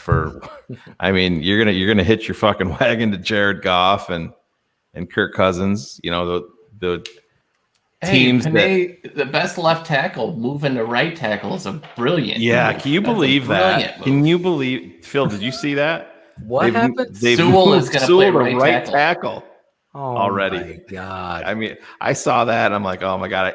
I had Adam Rank, caught in my brain, him saying, I hope Khalil Mack shoves Penei Sewell so far up Jared Goff's ass that Justin Fields comes out and, it's just, let them. But yeah, I'll get things kicked off here.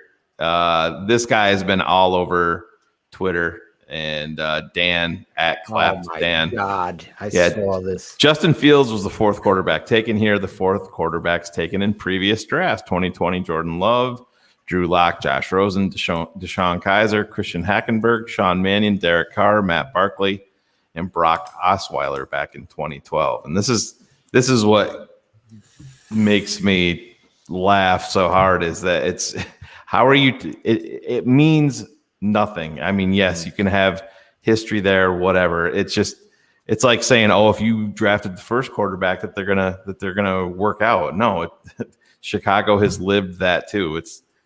He's a Vikings fan, and I'm like, well, what about the seventh offensive tackle drafted?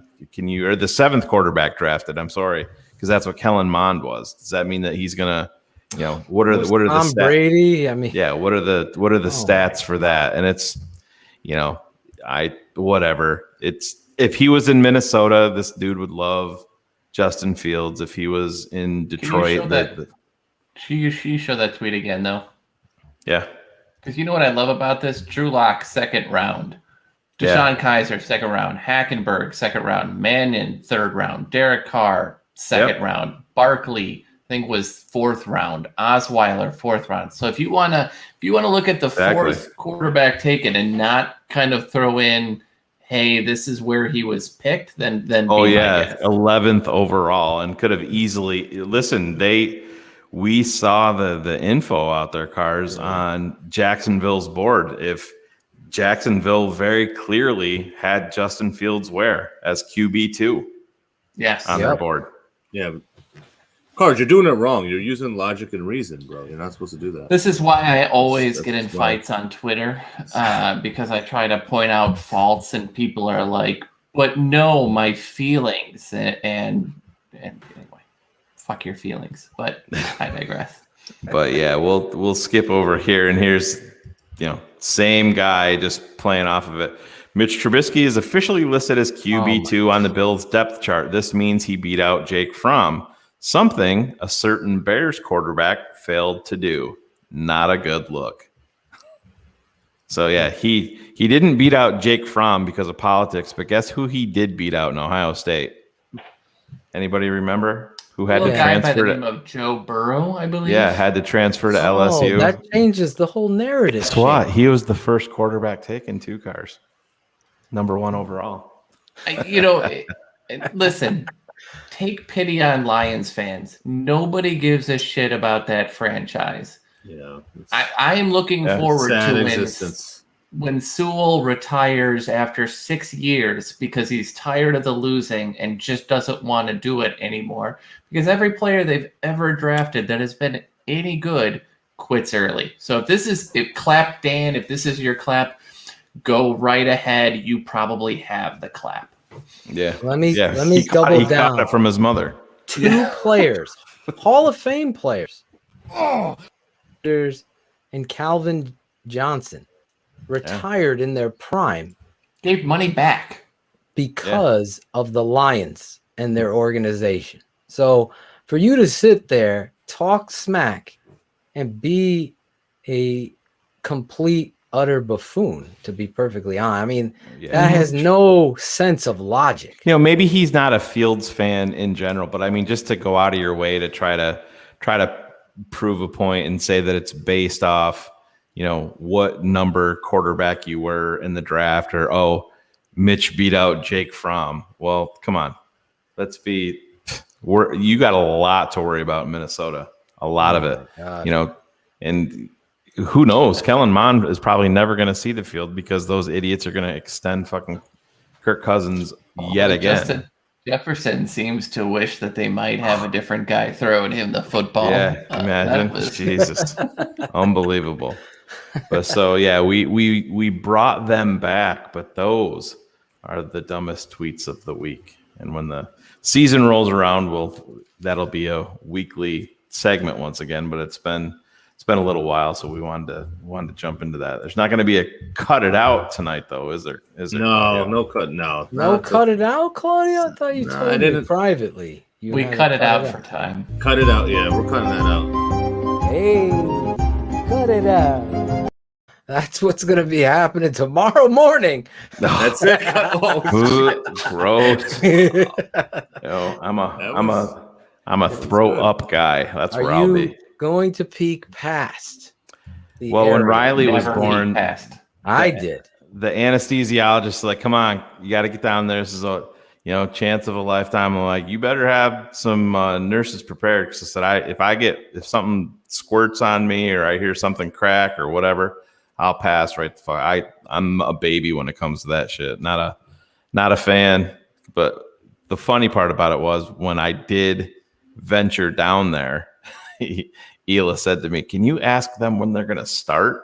Because she had a C-section. Right. And I'm like, "Oh, babe, there was shit that was in you that's out of you right Sitting now." next to you.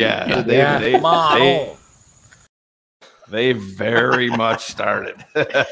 Yes, it is. Women deserve a lot of freaking credit. You ain't kidding, man. Because of that, I don't think I could do it. I just keeping it 100. No, I know I couldn't. Yeah, No, it's I couldn't do my exciting wife's job time. doing it. Mhm. If you're, real quick, if you're just tuning in, Shayne is going to have a baby girl tomorrow. Yeah, we're gonna have a new member of the TTNL family tomorrow. So it's exciting time here for all of us. I do have to give an announcement on the patron side before we go to shout outs. This weekend, there was a death in the family for a friend of our family. My father's birthday is Saturday. George Berlissimo is going on vacation, and Shayne is having a baby. So we're gonna. I'm not. You're actually not. having Shayne's it, but I'll be wife, there. Yeah. Hila, is having a baby. So we're gonna postpone shows this weekend. Just pay attention and set your alerts, because we might pop up. See, that's how we do it, Phil. You have the baby in June, or you have at the end of February. Like friggin' Pearson's got his first kid coming in September or October. I'm like, what are you doing, dude? Not a real Bear fan. Yeah. You got to have the baby in the off season. So therefore, got to have the baby, Jerry. Just like no birthday parties on football Sundays. No Sunday parties, guys. You always have a Saturday. We could watch the scores of the college game, or you could put the college game on in the background. It's perfectly fine. But you cannot, and I repeat, cannot have your birthday party, your baby shower, your wedding, your anything family, not even a funeral. Put it on Saturday. That's right. Not even during football, during the Chicago Bears. Jackal had his baby, the week of the draft, right, Jackal? He still showed up to be. He did. We got to give him credit. There he is. There he is. That's the sickness in my on brain, because I will literally think about that. I'll be like, all right, yeah, well, that's that can't you're do going to this. limit the sickness to just that. There's a lot more than just that of Oh sickness no, in your brain. I will readily admit that, but no, Phil's 100% right. I've made major life decisions based around when the fucking Bears play. I'm like an addict when it comes to the game too. Everyone knows I fucking will go crazy. Claudio can tell you. I got to see every play. Tell him we got to somehow get you live streaming. We can do while it. You're watching. Oh, we figured we found the loop. That's going to be exciting. That's going to have to be on the Patreon side. Yeah, it is. That is well worth $7. But that you can get someone to basically be like an ambulatory service that can actually be the one that sponsors that, right? Because there's going to be a grabber. Oh yeah, you got. I got to be there to make sure I corral the boys. Yes. The boys are running around, and oh my god! Oh, wait, when you disappear, he just gets in his zone. It's like I go into a zone. I go into a zone. Yeah. You see it. His rants. He goes on a rant for 3 hours of the whole game. It's just it. It's just one long. You have to understand that the joy for me is I used to see typewritten rants that would be paragraphs upon paragraphs. To see them come out in actual words is thoroughly enjoyable. I don't think I could watch him do that because it would make me so nervous to watch him just screaming at the TV for hours on the end. Totally. It's entertaining. It's not just screaming. No, I will coach it It's all a up. cussing too. I think it'll be must see TV. I think it would be must see TV to have Phil and I in the same room watching the Bears game together. Yeah, because we might need Jackal might need to bring over some fucking mud and some sheetrock to fix shit up. We are going to be live at Bears Packers Soldier Field, Chicago. We got a big event. We're going out for burgers, aren't we, Phil? We got a bunch of surprises. We're gonna do a meet and greet, a TTNL meet and greet. We're in the planning, and we're gonna have a tailgate with a live Bears Hour live after the game. We also will be in Pittsburgh right there on time with the Monday Night Football. We got a Madden Cruiser.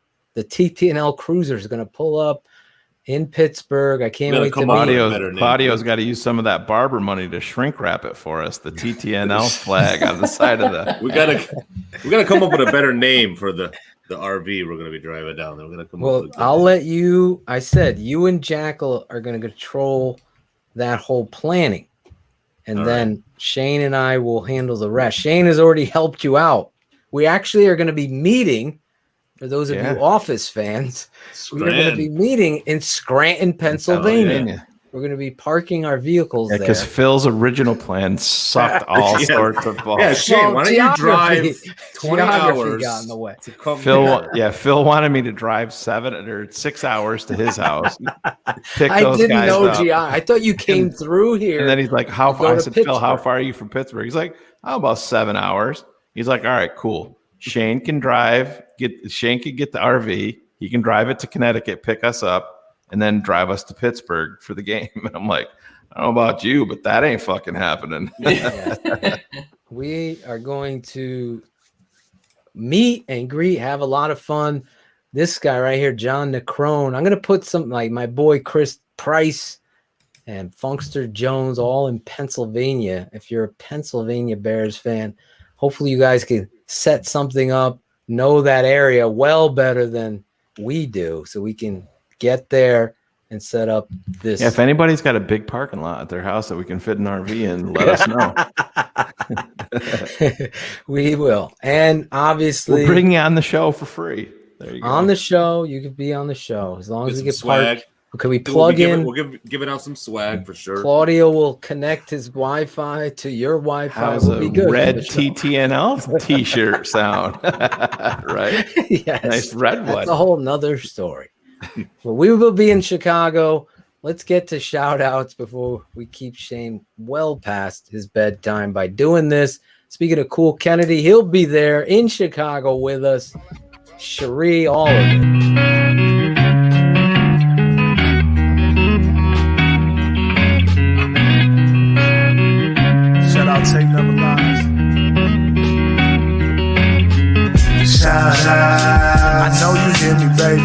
Shout out. I know you see me, baby. Shout out. We gotta holla at you. Keep it 100 crew. Gotta show love too. Shout out. I know you hear me, baby. Shout out. I know you see me, baby. Shout out. We gotta holla at you. Keep it 100 crew. Gotta show love too. From the fans in the stands to the follows on the gram. Thanks for your support, showing love in the DM. We stay Spencer strong, fight together till the end. Now it's time to shout out worldwide friends and fam. Like the network that keeps it real, 100 crew. So many in the world that I gotta show love to. For some this policy the show is at its end, but for me it's so important to thank the charter members and the fans. Built the network, speak the truth through the tape. Never run around the truth, no narratives we create. Set them straight, no bubble screen on 4th and 8. Audio Shayne getting nervous cause keeping them up too late. That's it, no more to say to get the shot of vital. But hurry up cause the postman's getting homicidal. shout out. I know you hear me, baby. Shout out. I know you see me, baby. Shout out. We gotta holla at you. Keep it 100 crew. Gotta show love too. Shout out. I know you hear me, baby. Shout out. I know you see me, baby. Shout out. We gotta holla at you. Keep it 100 crew. Gotta show love too. The network that keeps it real. Spencer strong.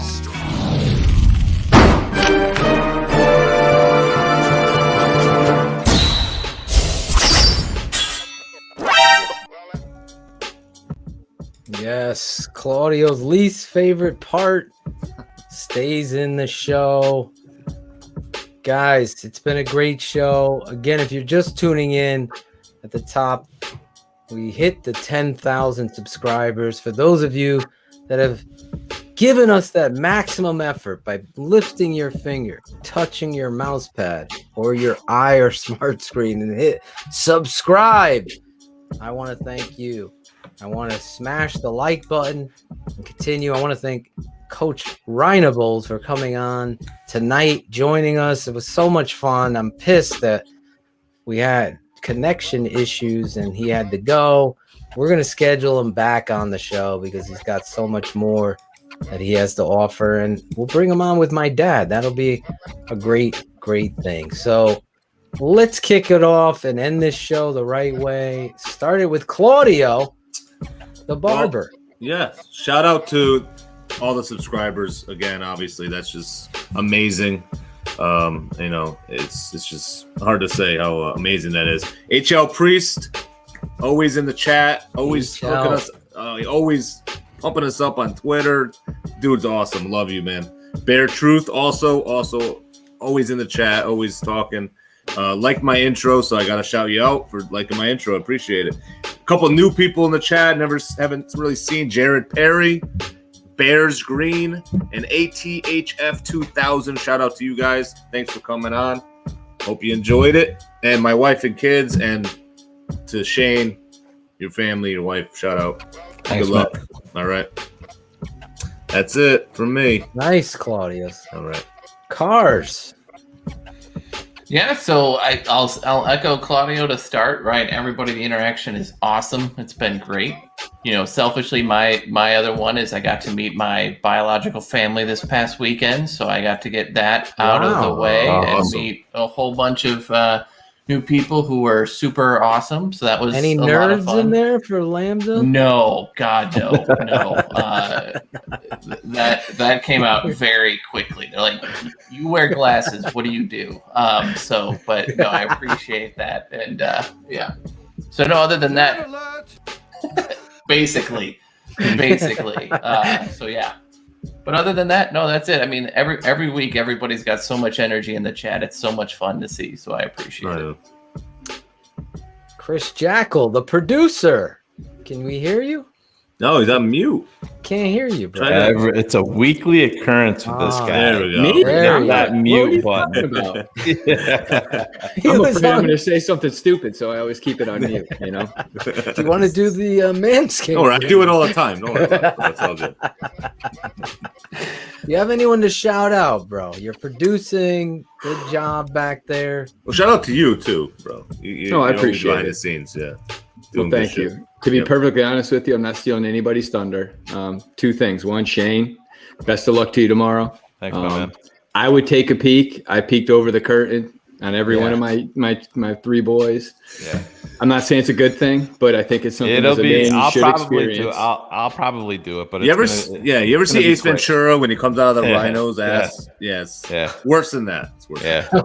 She's got a much more better like the ass end of than she's got a much Spaceballs. better ass than a There rhino. you go. though. I'll give her that. I'm with you, Cars. It's more like the end of Spaceballs than anything. Yeah. That's much more accurate. Speaking of Spaceballs, did you see the helmets that the Vikings are wearing for practice? Yeah. No wonder Well, why is they that don't why? wanna go to Is that why? OTAs. Is that why Kirk Cousins was throwing interceptions that Yeah. were perfectly placed to Patrick Peterson? That Yeah. would be.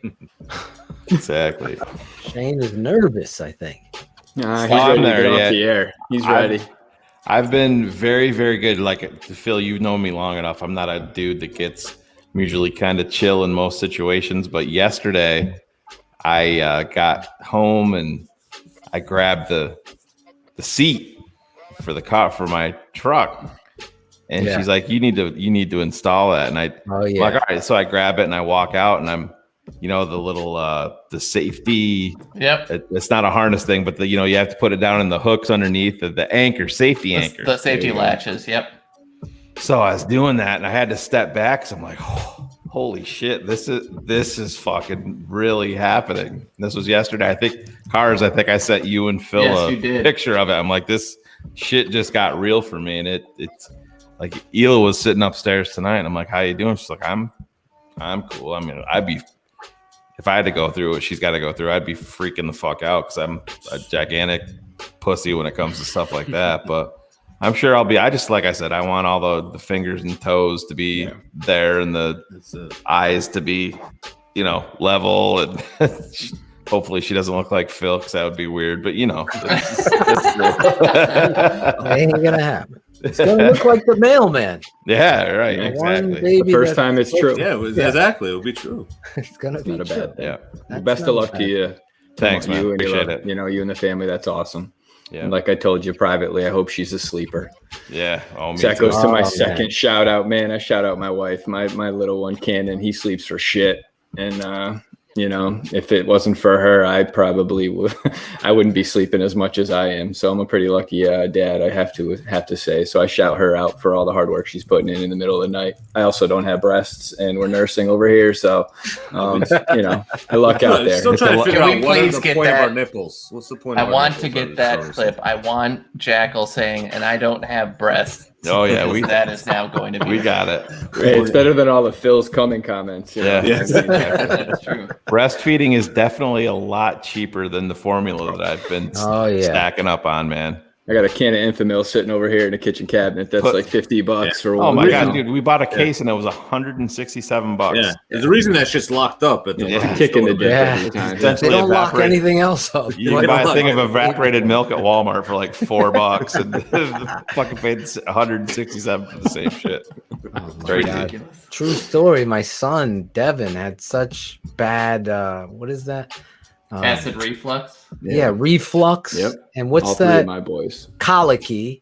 Colicky Yeah. and reflux. I think they go hand in hand. Pretty much, man. But they had to get a special formula, and the blessing was it was covered by insurance, or it would have been putting us in the poor home. So it was like Absolutely. completely that.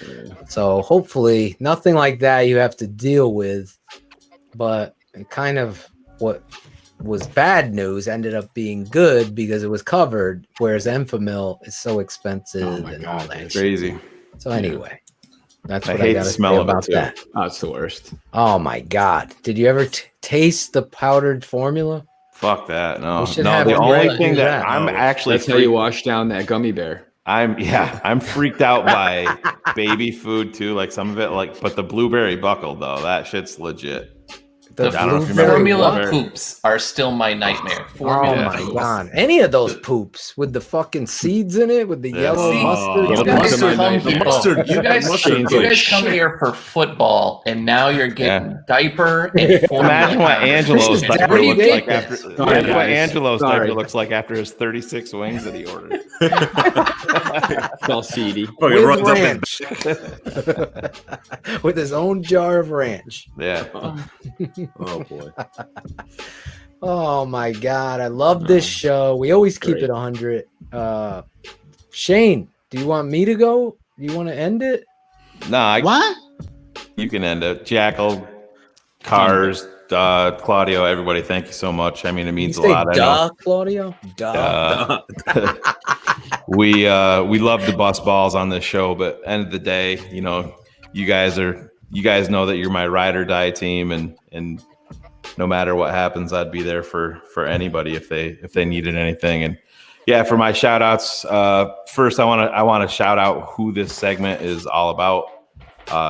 Spencer Cox, Phil and I shared a private moment with Ryan, just asking how Spencer is doing and everything's going, and just so everybody knows, you know, the excitement over the new TTNL baby and stuff. Please keep the prayers coming for Spencer, because what he's going through, it's kicking his ass, but it's proven yet again that he's the ultimate warrior. You know, it's everything that he's got to go through. You know, every time he goes in for chemo, he's got to get a COVID test, and going through the chemo, he's developed some things from that, and it's affecting his eating patterns. And it's just, you know, this poor kid, it's just been through the entire gamut. And I said, he's truly an inspiration and should be to everybody that is familiar with that situation. So I want to shout out Ryan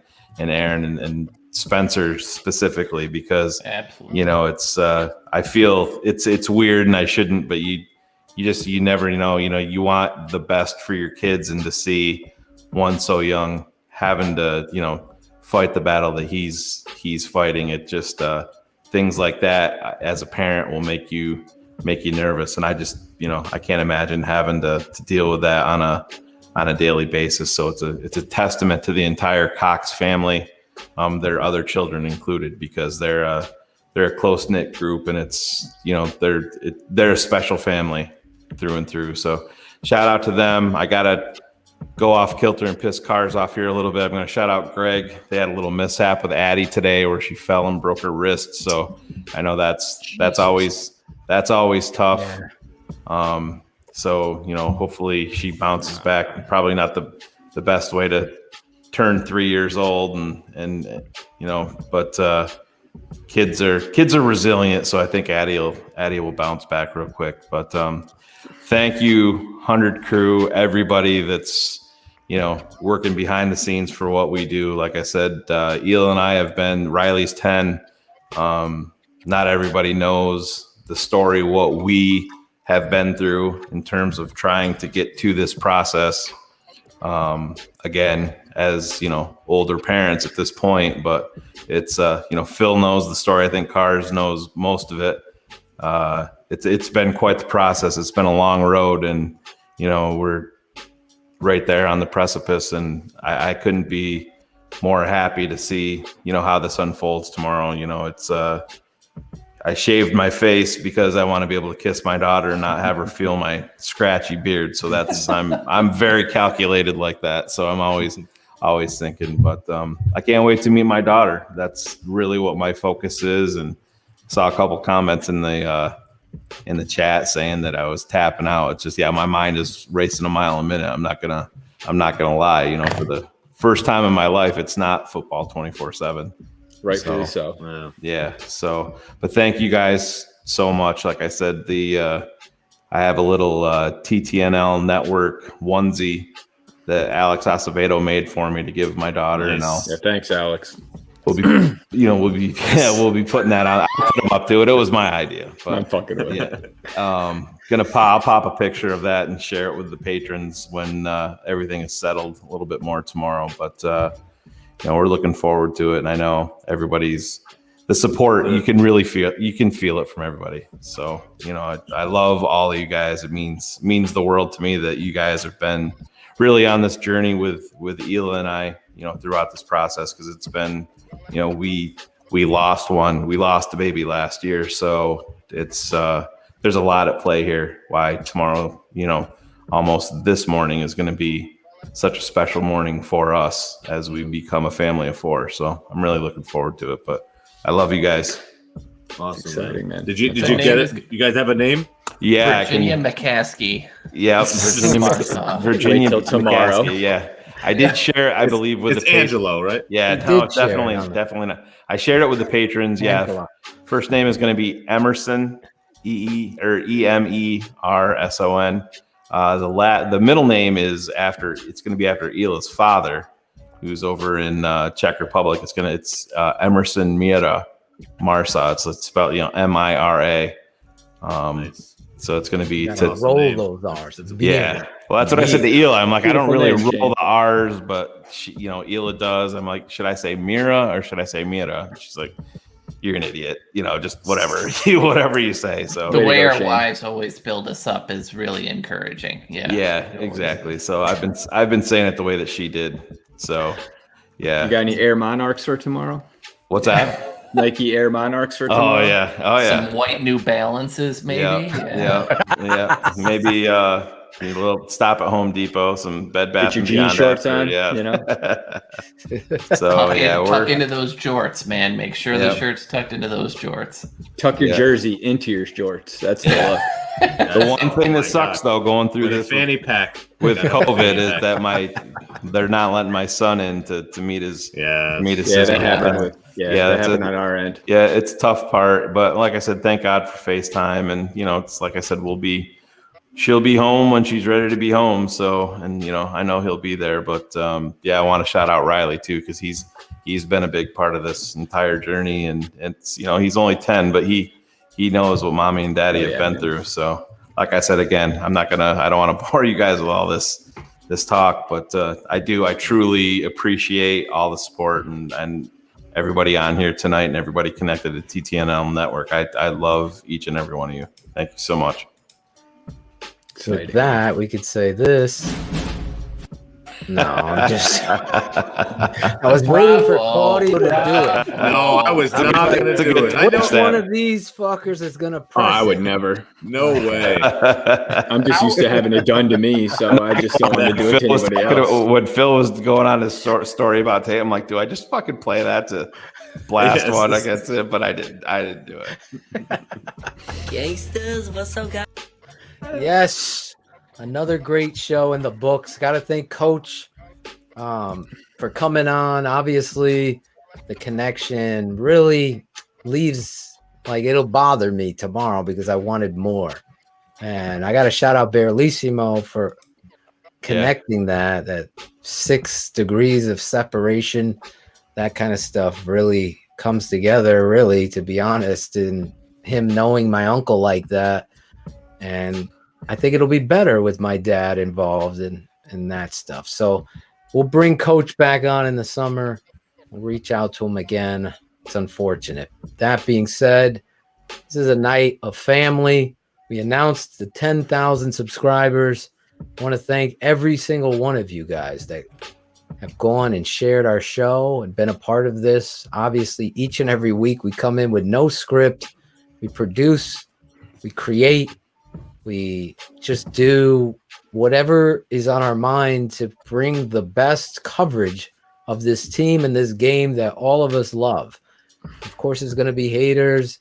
I toast them, because if we're not hating me, Shayne, Cars, Claudio, and Jackal and others, then we're not doing it right. So shout out to you blog boys tonight for fucking being haters and trolls. I got to shout you out. I want to shout out specifically, obviously I'm going to end my shout out with something special, but Armando Laura Jr. made this drawing of me. Looks just like that, Forte. Oh, sorry. Is that a life size image? No, unfortunately it isn't. Cars No, I loves think that all really the short is. show. I'm sorry. I just wanted to shout. Notice It all was the on the dirt tee, and I notice just- all the dirt's on his knees, Jackal. I get in those games, baby. Spoken like two guys that have never played the game. Oh, you'd be surprised. Which game you talking about, bud? Football. Only talking about football. Grass stains on the knee. You got it all. I really want to, honestly, he's a big fan of our show. He actually found us through our brothers over there on Sean and Maya. So I wanted to thank him for doing that. I want to thank this guy, Tom, big man here, Bob, swagging it up. Big Matt Byer. Look at Matt in the mountains wearing his Keeping It 100. And then to go along with this network and what Shayne was saying, let's change his background. You guys suck at producing. Just letting you know. Come on, make it look pretty. Here's Alex Acevedo, the swag man, rocking that Spencer Strong tee. If you want to get and help Alex got support, rid of the puffy curtains. yeah, he A found better background. Is he laying on the floor in this? I'm asking for a Now friend. I can't see this and not think that he's laying on the floor. Thank you, Thanks, Cars. You Phil. took the words right out of my mouth. There's Spencer. Fight like Spencer. That's the reality of where we're going. And Oh, on the that one's back, got to hurt. Spencer Strong, TTNL. He's planking. He's Planking. Remember planking? Strong chin. For those of you listening on the podcast, Oh, that's great. Alex is laying on his chin, perfectly balanced. That's awesome. He's an athlete. imitating Leno. He's Sweating imitating Leno. watching this. He's doing the walrus. Spencer Strong, you guys find a way to make a serious topic funny. I don't know how you do it. TTNL on the back. Go over there, ttnlswag.com. Yes, just a little business. I want to shout out my son, Tate. Keep it in 100. Keep it in 100 on my dad's show. My favorite running back. Good. David Montgomery. Commentating David. TTNL. I think Phil would let that poor kid play outside and get some sun. It's a little pasty I there. don't know what happened to It's this. been cold. It's been cold up here in Trust me. Connecticut I recently. said to Shane. Phil, Come he on. uploaded that video. I'm like, dude, what the fuck happened? He looks I put it through the pasty handbrake white. chain, and it Yeah. came out like a So different. weird. Yeah, that's what different, happens with me on this live filter. thing. I'm normally Yeah. much darker. It's Yeah. the handbrake thing that makes me look Cars is like actually a black dude. I'm not sure if people know. The lighting in Illinois is just It's- different. Oh, is that? Oh, Normally, I yeah. wouldn't look like Casper the Ghost, but this is the way this works. I can't thank you guys enough for all of your support, and Christopher Price, Bruce O'Brien, Mark Elliott across the pond wrote such a nice note. Let me just read it. Cheers for accepting, Nate, which is no big deal. I'm a Bears fan from the UK. I've been through all the Bears podcasts out there, and although it took me a few listens to, quote, get it, yours is head and shoulders above the rest. Not blowing smoke, just keeping it 100. These kind of notes and messages mean a lot to us. Lets us know you guys keep us on our toes for what we're doing here. So I wanted to shout, he's just reaching out to me.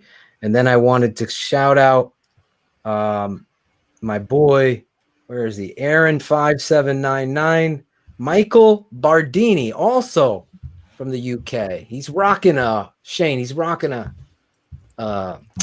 Mike Brown jersey, and he's like this big DJ over in the UK. So he's going to produce a dance track for the TTNL family. If you like that electronic dance, he's going to do some stuff. And my guy, Ahmad Dog 77, my man, he is always supporting us on Instagram and everything we do. Logan Frost, Richard Gordon, obviously Alex Acevedo, Cars, Claudio, Chris Jackal, Tooch. I've sent out a bunch of gifts to people this week was a big trip to the mail, like Shayne. I should be having Shayne deliver this mail. They don't even give you a discount though, Shayne, right? No. Welcome to the federal government, bro. So I sent out these gifts. Hopefully, take a picture when it arrives. Send it to us. Let us know how much you love the network or whatever it is that we are doing that you want to see more of. Obviously, when the summertime hits, it's hard to get everybody together on a Wednesday night, but this network just continues to impress me to have that many people tonight. And Coach is just getting back to me, so I'll read what he wrote. That was a lot of fun. Best time I've ever had doing a podcast. I got to do it again. I got to come on again. We are scheduling it. Look, I'm doing this live. Scheduling you. Do we forget about coming back? Or no, he's having trouble with his internet. We're scheduling you back with my dad in It was awesome. July. Man. Some great quotes in there. Oh, little yeah, time he was electric, on, man. man. Great mind. You could tell, just such a great mind for football. Yeah. Josh E., my boy, everybody, my boy Jim Larison. He never gets enough credit. If it wasn't for him helping us understand this game that was being played and helping us get into the right direction, he never gets really enough credit. What do we call him? Yoko? Yoko. Well, we don't call him that. Somebody else called him Yoko. He's our Lenin, not Leno. He's our Lenin. So I got to shout him out.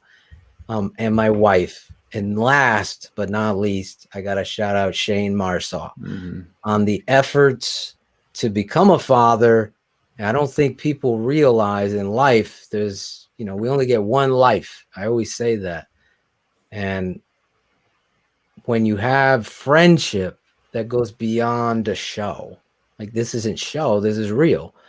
You see the struggles and know the innermost secrets or trials and tribulations, heartache, to be there for you as you take this journey. Obviously, it doesn't end at the birth. It begins again. Life begins. So Uncle Phil will be there, and I can't be more happy for you and Hila. I know the nerves are there, and I'm totally, totally with you when those car seats go in. It's like that's when it's real. It's real. Yeah. It's like when you the put switch flipped, man. Yeah. Immediately. That drive home, man. That drive home. For those of you youngins and millennials that haven't been a father yet, and you've played the game of football, it's like Shit's you real. go out for specialties, we call it, warming up, kicking, get loosened up, do calisthenics.